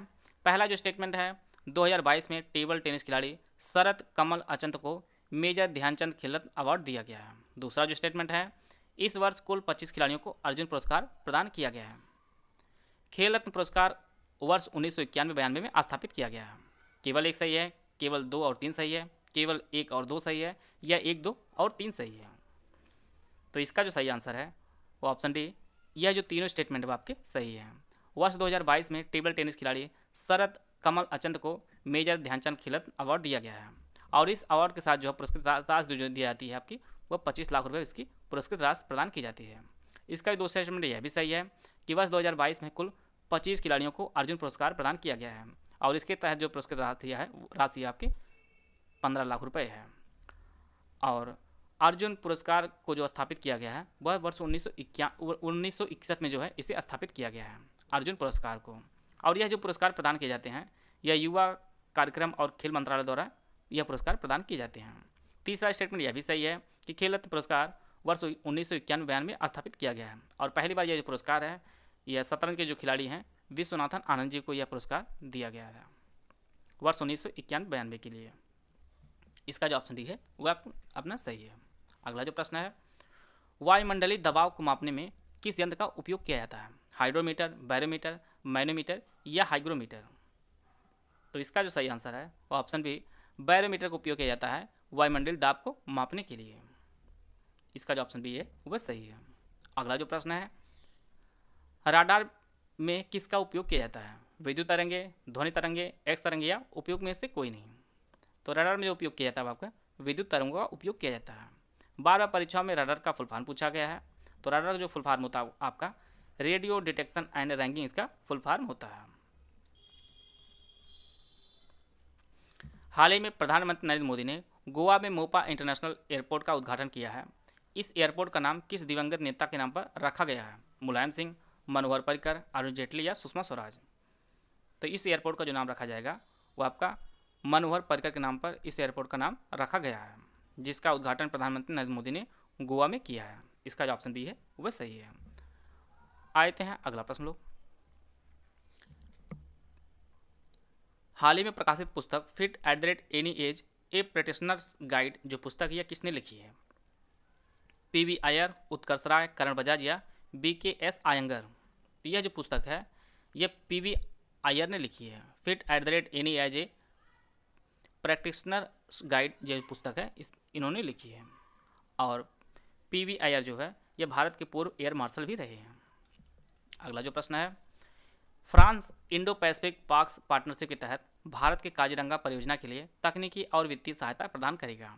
दूसरा जो स्टेटमेंट है, इसी वर्ष 1995 यूनेस्को की विश्व धरोहर घोषित किया गया था। केवल एक सही है, केवल दो सही है, दोनों सही है, इनमें से कोई नहीं सही है। तो इसका जो सही आंसर है वो ऑप्शन सी, इसका जो दोनों स्टेटमेंट है वह आपका सही है। फ्रांस जो है इंडो पैसिफिक पार्क पार्टनरशिप के तहत भारत काजीरंगा परियोजना के लिए तकनीकी और वित्तीय सहायता उपलब्ध कराएगा, यह भी सही है। दूसरा स्टेटमेंट है, इसे यूनेस्को की विश्व धरोहर में जो है 1985 में शामिल किया गया है, यह भी आपका सही है। काजीरंगा जो नेशनल पार्क है आपका, ये असम में स्थित है और इसे नेशनल पार्क का जो दर्जा दिया गया था वो वर्ष 1974 में इसे नेशनल पार्क का दर्जा दिया गया था और 1985 में से यूनेस्को की विश्व धरोहर में घोषित विश्व धरोहर की लिस्ट में जो है वह शामिल किया गया था और बाद में वर्ष 2007 में इसे टाइगर रिजर्व भी घोषित किया जा चुका है। इसका जो ऑप्शन सी है वह सही है। स्टील में कितना प्रतिशत कार्बन होता है? 0.1 से 2%, 7 से 10%, 12 से 15% या 20 से 25%। तो स्टील में जो कार्बन की मात्रा होती है वह आपकी 0.1 से 2% होती है। इसका जो ऑप्शन ए है वह सही है। आगे बढ़ने से पहले आपको बताना चाहता हूँ, UPSC RO, BO, UPPSC prelims, BPSC सहित हमारे कई पेड ग्रुप चल रहे हैं। अगर आप इन पेड ग्रुप से जुड़ना चाहते हैं तो दिए गए नंबर पर कॉल कर जानकारी प्राप्त कर सकते हैं। पुरुषों की बैडमिंटन प्रतियोगिता की ट्रॉफी कौन सी है? Davis cup, Durand cup, Thomas cup या उबेर कप? तो इसका जो सही आंसर है वो ऑप्शन सी, थॉमस कप जो है यह पुरुषों को बैडमिंटन प्रतियोगिता की ट्रॉफी है। सी ऑप्शन इसका सही है। इसको हम लोग करंट अफेयर के रूप में देख लेते हैं कि थॉमस कप 2022 का खिताब कितने जीता है। तो थॉमस कप 2022 का जो खिताब है वो भारत ने जीता है और यह भारत जो है पहली बार जीता है और इसने इंडोनेशिया को हराया। इंडोनेशिया को हरा कर जो है भारत ने थॉमस कप को जीता है और इंडोनेशिया ने अब तक कुल 14 बार जो है थॉमस कप जीत चुका है। बात करते हैं डेविस कप की, तो डेविस कप यह टेनिस संबंधित है, टेनिस का एक टूर्नामेंट है और इसे 2022 में कनाडा ने जीता है और फाइनल में इसने ऑस्ट्रेलिया को हराया है। बात करते हैं डूरंट कप, तो डूरंट कप एक फुटबॉल कप है और 2022 का जो फाइनल है वह बेंगलुरु एफसी ने जीता है, मुंबई को हराकर बेंगलुरु ने जीता है और इसके जो कप्तान रहे हैं वह सुनील छेत्री रहे हैं, बेंगलुरु एफसी के कप्तान, जिन्होंने डूरंट कप को जीता है। बात कर लेते हैं उबेर कप की, तो उबेर कप को दक्षिण कोरिया ने जीता है चाइना को हराकर। दक्षिण कोरिया ने जीता है चाइना को हराकर। इस प्रकार हम लोग Davis cup, Durand cup, Thomas cup और उबेर कप को जान चुके हैं। इसका जो ऑप्शन सी है वह सही है। जरा याद करो कुर्बानी गाना जो है ये किसने लिखा है? जावेद अख्तर, प्रदीप, बंकिम चंद्र चटर्जी या रघुपत सहाय फिराक? तो इसे प्रदीप ने लिखा है और यह एक देशभक्ति गीत है, जरा याद करो कुर्बानी। इसका जो ऑप्शन बी है वह सही है। यहाँ पे 4 प्रदूषक दिए गए हैं, इसमें आपको बताना है कौन जो है प्राथमिक वायु प्रदूषक है। Sulphur oxide, carbon monoxide, nitrogen oxide या ओजोन?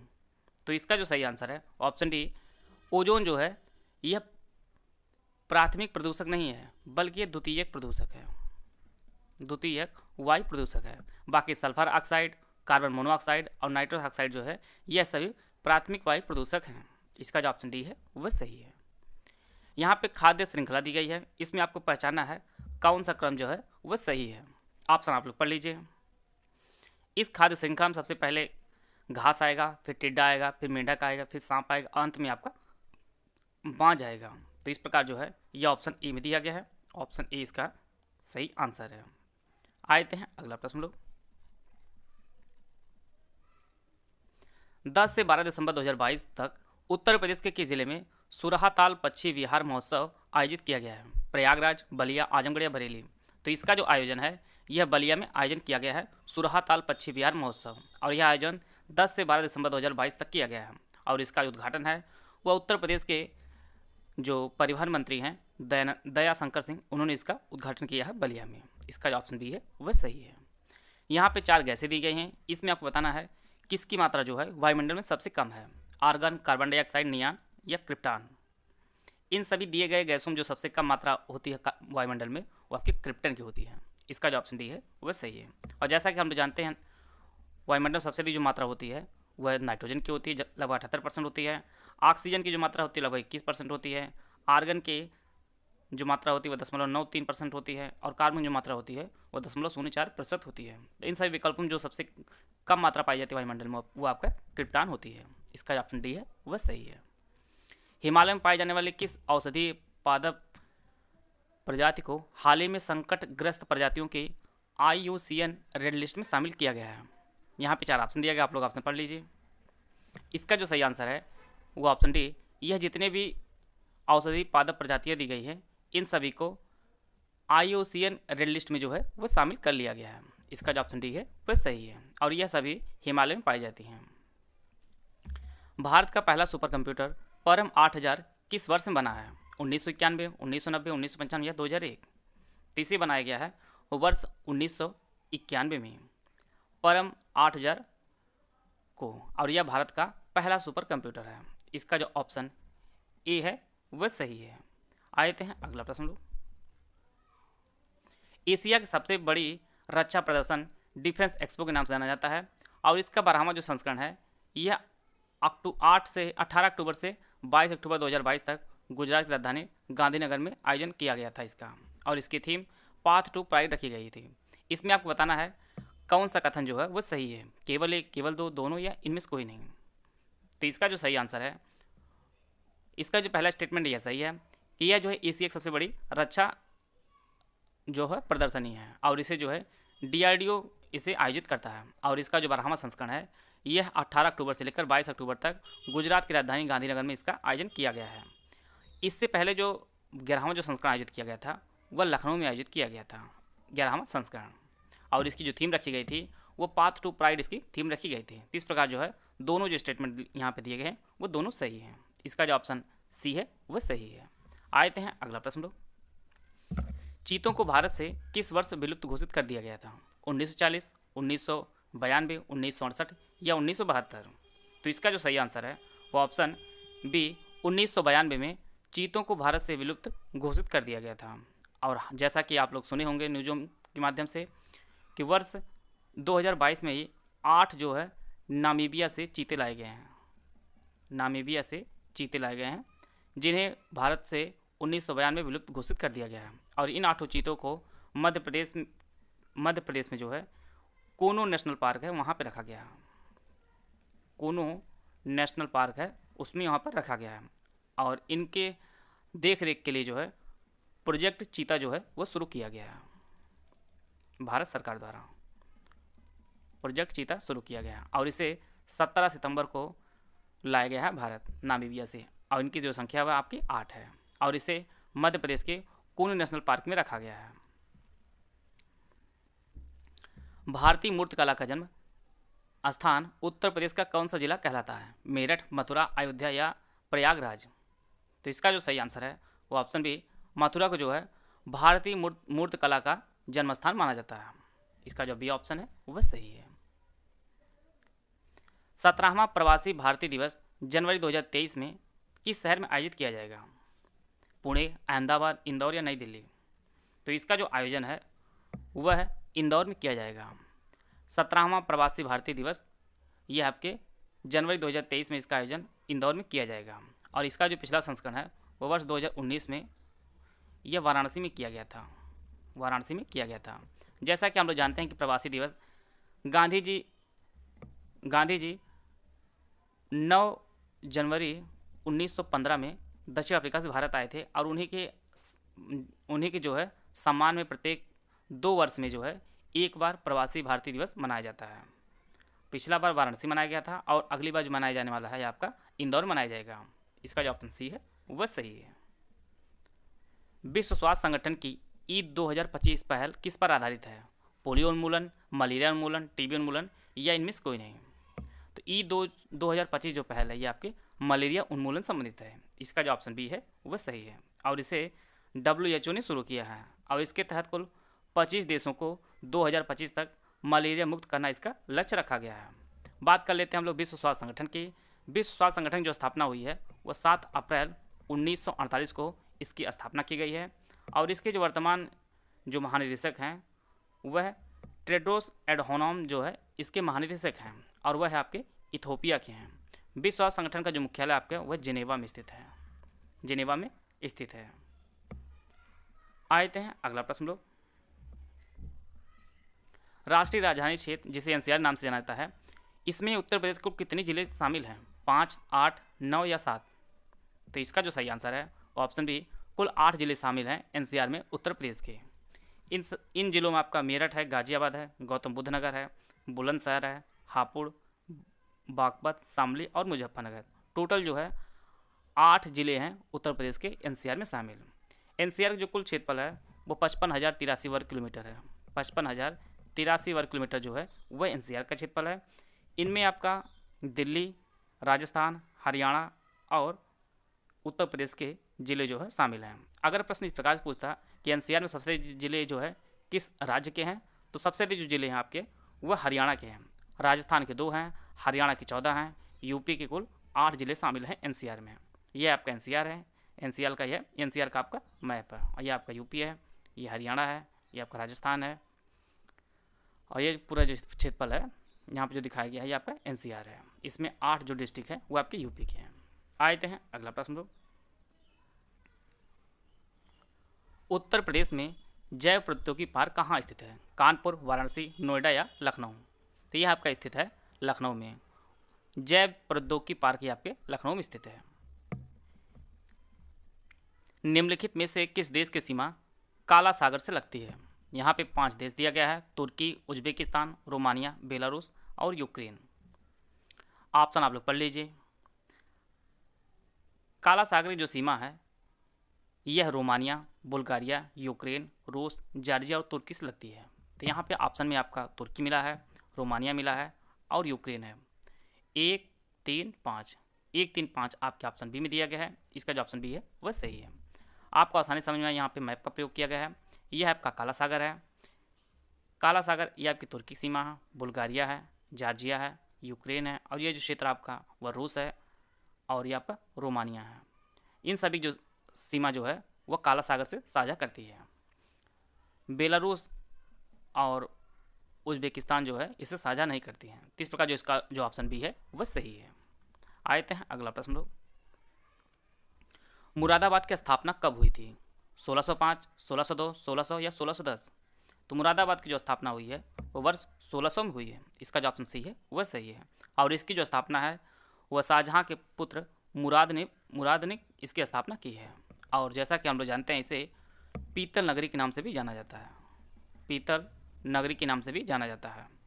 और इसका 1 डिस्ट्रिक्ट 1 प्रोडक्ट के तहत जो है वो धातु संबंधित जो आर्टिकल है वह इसे दिया गया है 1 डिस्ट्रिक्ट 1 प्रोडक्ट के तहत। इसका जो ऑप्शन सी है वह सही है। यहाँ पर 4 राजधानियाँ दी गई हैं, उनको आपको उत्तर से दक्षिण क्रम में सजाना है। गंगटोक, आइजोल, इम्फाल और शिलांग दी गई है। सबसे पहले हम लोग जान लेते हैं किस राज्य की कौन कौन राजधानियाँ हैं। गंगटोक जो है ये आपके सिक्किम की है, यह सिक्किम की है। आइजोल जो है ये आपकी मिजोरम की है। इम्फाल मणिपुर की है। शिलोंग आपकी मेघालय की है। मेघालय की राजधानी वो शिलोंग है। इनको आपको उत्तर से दक्षिण क्रम में सजाना है। आप लोग ऑप्शन पढ़ लीजिए, आंसर आप लोग बता लीजिए। इसके बाद मैं आपको मैप में दिखा रहा हूँ। यहाँ पर सबसे पहले ये आपकी सिक्किम राजधानी व गंगटोक है। इसके बाद आपकी शिलोंग यहाँ पर है। इसके बाद ये आपका इम्फाल है और अंत में आपका आइजोल है। अगर उत्तर से दक्षिण क्रम में आपको सजाना है तो सबसे पहले गंगटोक, फिर दूसरे पर शिलांग, तीसरे पर आपका इम्फाल और अंत में आपका आइजोल आएगा।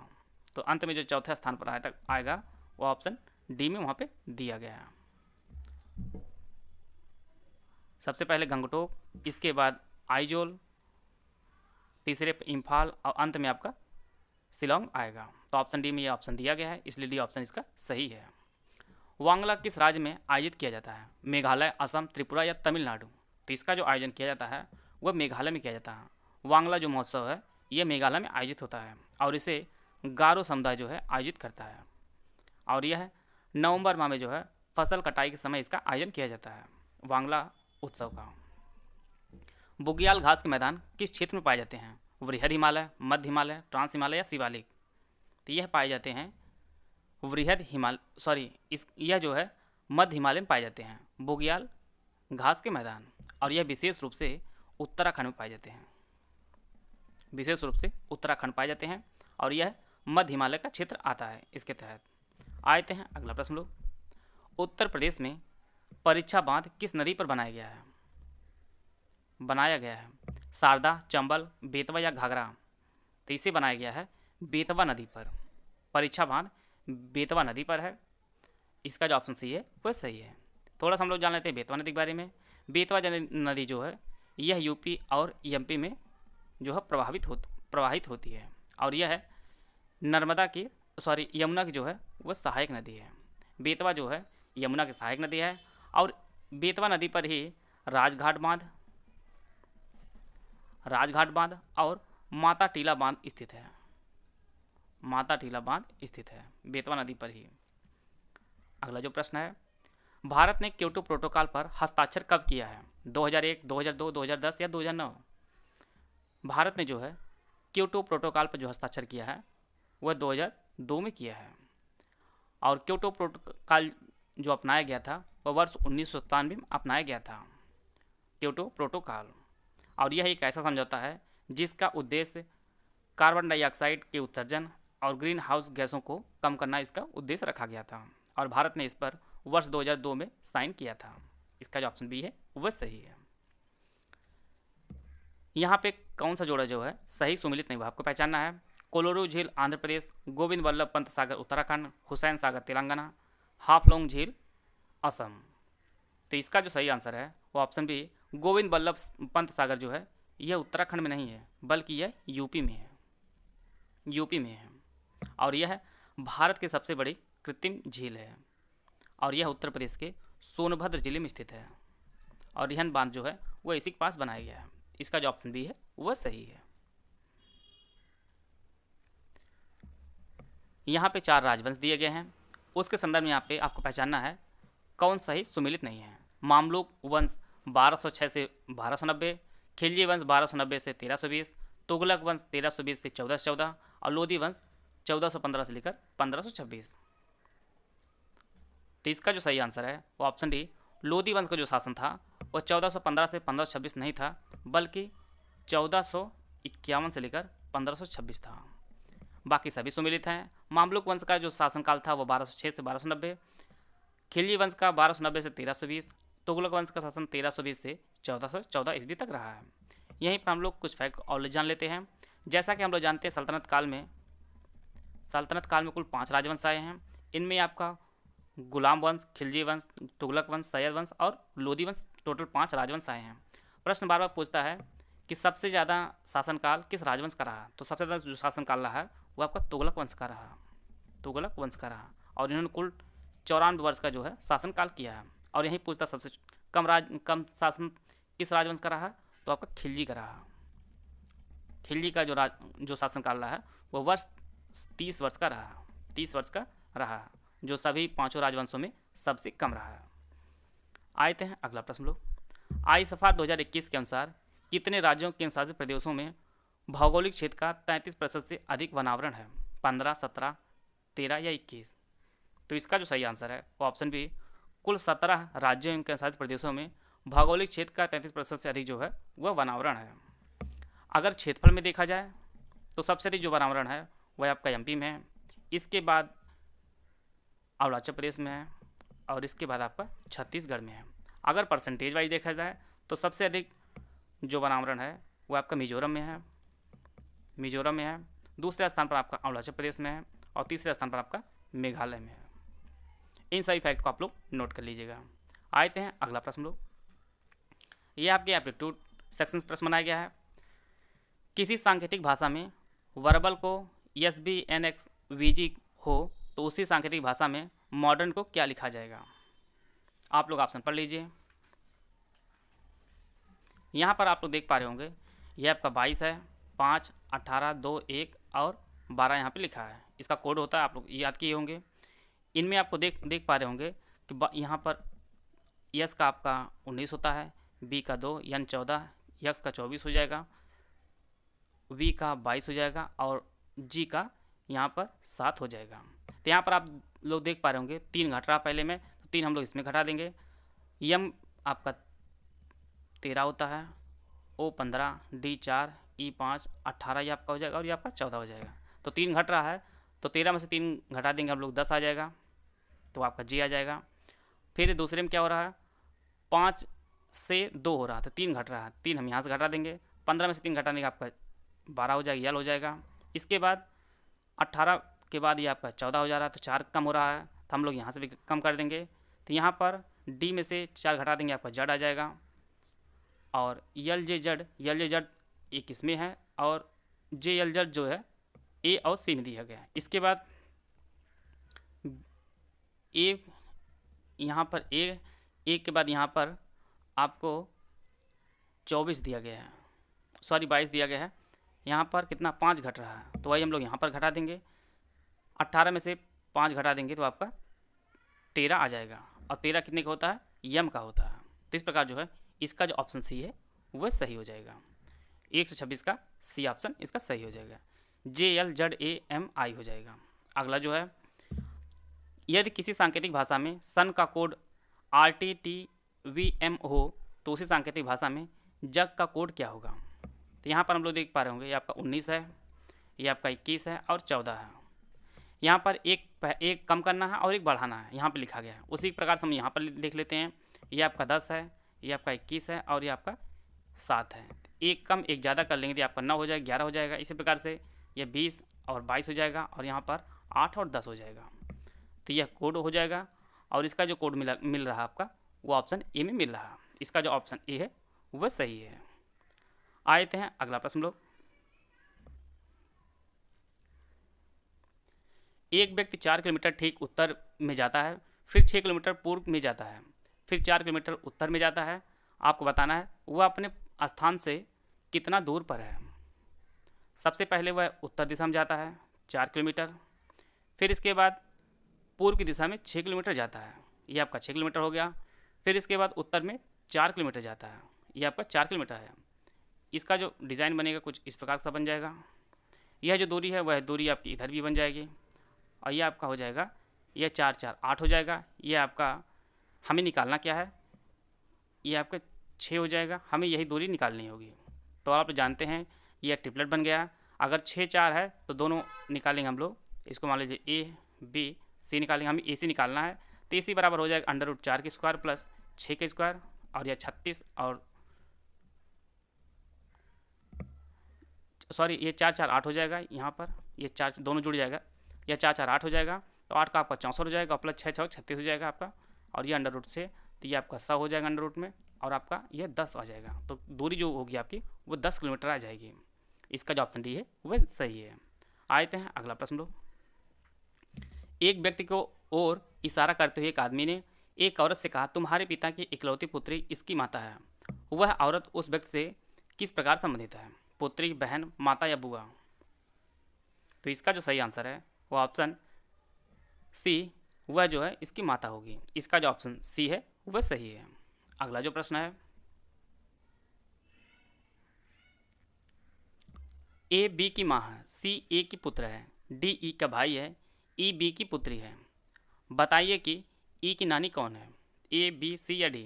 तो ए की जो नानी होगी, सॉरी ई की जो नानी होगी वो आपकी ए होगी। इसका जो ऑप्शन ए है वह सही है। यदि पी का अर्थ धन है, क्यू का अर्थ गुणा है, आर का अर्थ भाग है, यस का अर्थ ऋण है, तो ये आपको इक्वेशन जो है उसको सॉल्व करनी है। क्यू की जगह पर हमें गुणा रखना है, आर की जगह पर हमें भाग रखनी है, यस की जगह पर हमें माइनस रखना है, क्यू की जगह पर गुणा रखना है और पी की जगह पर हमें धन रखना है। तो इसको हम लोग टोटल करेंगे, ये आपका 44 गुणे 3/4 हो जाएगा, -6 गुणे 4 प्लस 16 हो जाएगा। यहाँ से इसको कैंसिल 11 33 हो जाएगा, 33 माइनस ये आपका 24 और प्लस 16 हो जाएगा, और इसको हम लोग घटा लेंगे तो ये आपका 25 आ जाएगा, जो ऑप्शन सी में दिया गया है। आए थे अगला प्रश्न लोग। एक बंदर 30 फुट लंबे नारियल के पेड़ के नीचे है। हर प्रयास में वह 3 फुट ऊपर जाता है, 2 फुट नीचे सरक जाता है। इस दर से वह बंदर कितने प्रयासों में पेड़ के शिखर पर पहुंच जाएगा। तो यहाँ पर आप लोग देख पा रहे होंगे 3 मीटर अगर ऊपर चढ़ता है और 2 मीटर वो सरक जाता है, अर्थात एक प्रयास में वह 1 मीटर जाएगा। तो यहाँ पर हमें जाना है 30 फुट, तो इसलिए हम लोग 27 बार करेंगे तो 27 मीटर हो जाएगा। अब 28वें जो छलांग मारेगा वो 3 मीटर मारेगा, अर्थात 27 3 30 हो जाएगा। तो वह जो है 28वीं छलांग पर जो है वो 30 फुट ऊपर नारियल पेड़ पर चढ़ जाएगा। तो इसका जो ऑप्शन डी है वो सही है। आते हैं अगला प्रश्न लोग। छात्रों की एक कक्षा में राजेश का स्थान ऊपर से 15वां, प्रकाश का स्थान नीचे से 25वां, ज्ञान प्रकाश से 10 स्थान आगे है। यदि राजेश और ज्ञान के ठीक बीच में 10 छात्र हैं तो आपको बताना है कक्षा में कुल कितने छात्र हैं, 60, 55, 40 या 50। तो इसमें आपका 25 ऊपर है, 15 ये आपका है, 10 ये बीच में है और 10 ये, तो टोटल जो है 60 छात्र हैं कक्षा में। तो इसका जो ऑप्शन ए है वह सही है। एक पंक्ति में मोहन पीछे 7वां जबकि सोहन आगे से 6ठा है। राम इन दोनों के बीच में खड़ा है, तो आपको बताना है कि लड़कों की न्यूनतम संख्या कितनी है। अगर आपको न्यूनतम संख्या निकालनी है तो सबसे एक सूत्र होता है, ऊपर प्लस नीचे माइनस जितने जो है बीच में हो और -2 इसका यह सूत्र है। इसको हम लोग रख सकते हैं 7 + 6, मध्य में सिर्फ राम अकेला है तो -1 और यह -2 हो जाएगा। तो यह आपका 7 6 13 हो जाएगा, -3, तो टोटल जो है 10 न्यूनतम लड़कों की संख्या होगी, जो ऑप्शन बी में दिया गया है। अगला जो प्रश्न है, यहाँ पे एक श्रृंखला बनाई गई है, इसमें आपको बताना है कौन सा जो है पद वह गलत है। 8, 27, 125, 342, 1331। तो जैसा कि आप लोग देख पा रहे होंगे सभी जो है वह घन है। 1, 8, 27, 125 ये सभी घन है और 1331 घन है, परंतु 342 जो है घन नहीं है। इसलिए जो है यहाँ पे जो गलत पद होगा आपका वह 342 यहाँ पे दिया गया है। अगर यहाँ पे होता तो वह 343 होता, तब जाके जो है यह सही श्रृंखला होती है। अगला जो प्रश्न है 7, 22, 67, 202, अगला कौन सा पद आएगा आपको बताना है। तो यहाँ पर आप लोग देख पा रहे होंगे गुणे 3 + 1 है, फिर गुणे 3 + 1 किया गया है, इसी प्रकार से गुणे 3 + 1 होना चाहिए। तो 202 गुणे 3 करेंगे तो आपका 606 हो जाएगा और +1 कर देंगे तो आपका 607 हो जाएगा। तो इसका जो ऑप्शन ए है वह सही है, 607 ऑप्शन ए सही है। अगला जो प्रश्न है PRTV का QOQ SU MOQS है, तो आपको बताना है अगला क्या आएगा। यहाँ पर आप लोग देख पा रहे होंगे -1 हो रहा है, ये आपका 16 है और ये आपका 15 है। इसी प्रकार से 18 है और ये आपका 17 है। इसी प्रकार से 1 1 माइनस हो रहा है, एक एक कम हो रहा है। ये आपका 13 है, तो अगला जो है आपका 12 होगा। और 12 किस में है, वो ए वाले में, यल जो है आपका 12 होता है। इसका जो ऑप्शन ए है वह सही है। आते हैं अगला प्रश्न लोग। लुप्त संख्या आपको ज्ञात करनी है। 31, 33, 30, 13, 27, 18, 19, 3। तो इसमें जो लॉजिक लगा है वो आपका 31 - 13 + 2 आपका यह 18 के बराबर होगा। इसी प्रकार से यह इस रो में जो है वह काम कर रहा है लॉजिक। तो यहाँ पर 33 माइनस अगर आप 15 करेंगे और +1 करेंगे तो वह आपका 19 के बराबर आएगा। इसी प्रकार से हम लोग अंतिम में वो आपका 33 - 27 + 1 बराबर आपका, सॉरी यहाँ पे 0 होगा। ये आपका 2 पहले में, फिर 1, फिर आपका अंत में 0 जोड़ा जाएगा, तो ये आपका 3 के बराबर आएगा। तो यहाँ पर जो x के जगह पर होगा वो आपका 15 होगा। इसका जो ऑप्शन बी है वह सही है। अगला जो प्रश्न है 50 को 2 ऐसे भाग में विभाजित करना आपको है जिससे उनके व्युत्क्रमों का जो योगफल हो वह 1/12 हो। वह संख्या आपको बतानी है। तो इसको हम जैसा हम लोग जानते हैं x और y संख्या मान लेते हैं, तो इसका जो व्युत्क्रम होगा वह अपन 1/x होगा और दूसरा आपका 1/y हो जाएगा और यह इसके 1/12 के बराबर होगा। तो इसको हम लोग एलसीएम ले लिया, x + y (xy) हो जाएगा और बराबर आपका 1/12 हो जाएगा। और x + y की जो वैल्यू हमें पता है वो 50 पता है। 50 बराबर x + y बराबर 12 हो जाएगा। तो x y की जो वैल्यू हमें प्राप्त होगी वो 600 प्राप्त होगी, 600 प्राप्त होगी। हम लोग इसको ऑप्शंस करेंगे कि किनका गुणनफल करने पर हमें 600 प्राप्त होगा। तो यहाँ पर आप लोग देख पा रहे होंगे 20 और 30 का जो गुणनफल करेंगे वो आपका 600 प्राप्त होगा। तो इसका जो ऑप्शन सी होगा वह सही होगा। आते हैं अगला प्रश्न लोग। अगला और अंतिम प्रश्न है 1000 को किस अंक से विभाजित किया जाए कि जो भागफल प्राप्त हो वह एक पूर्ण वर्ग बन जाए। 9, 4, 8 या 7 से। तो 1008 को जो है अगर हम लोग 7 से डिवाइड करते हैं 7 से डिवाइड करते हैं तो ये आपका 144 आएगा इसका, और 144 जो है वह 12 का वर्ग है। तो इसलिए जो है इसका जो ऑप्शन डी है वह सही है। आशा है आप सभी को बहुत कुछ जानने को मिला होगा। आप लोगों के कितने प्रश्न सही होंगे आप लोग कमेंट बॉक्स में जरूर बताइएगा। वीडियो अगर आपको अच्छा लगे तो आप लाइक कर सकते हैं। वीडियो को पूरा देखने धन्यवाद। जय हिंद, जय भारत।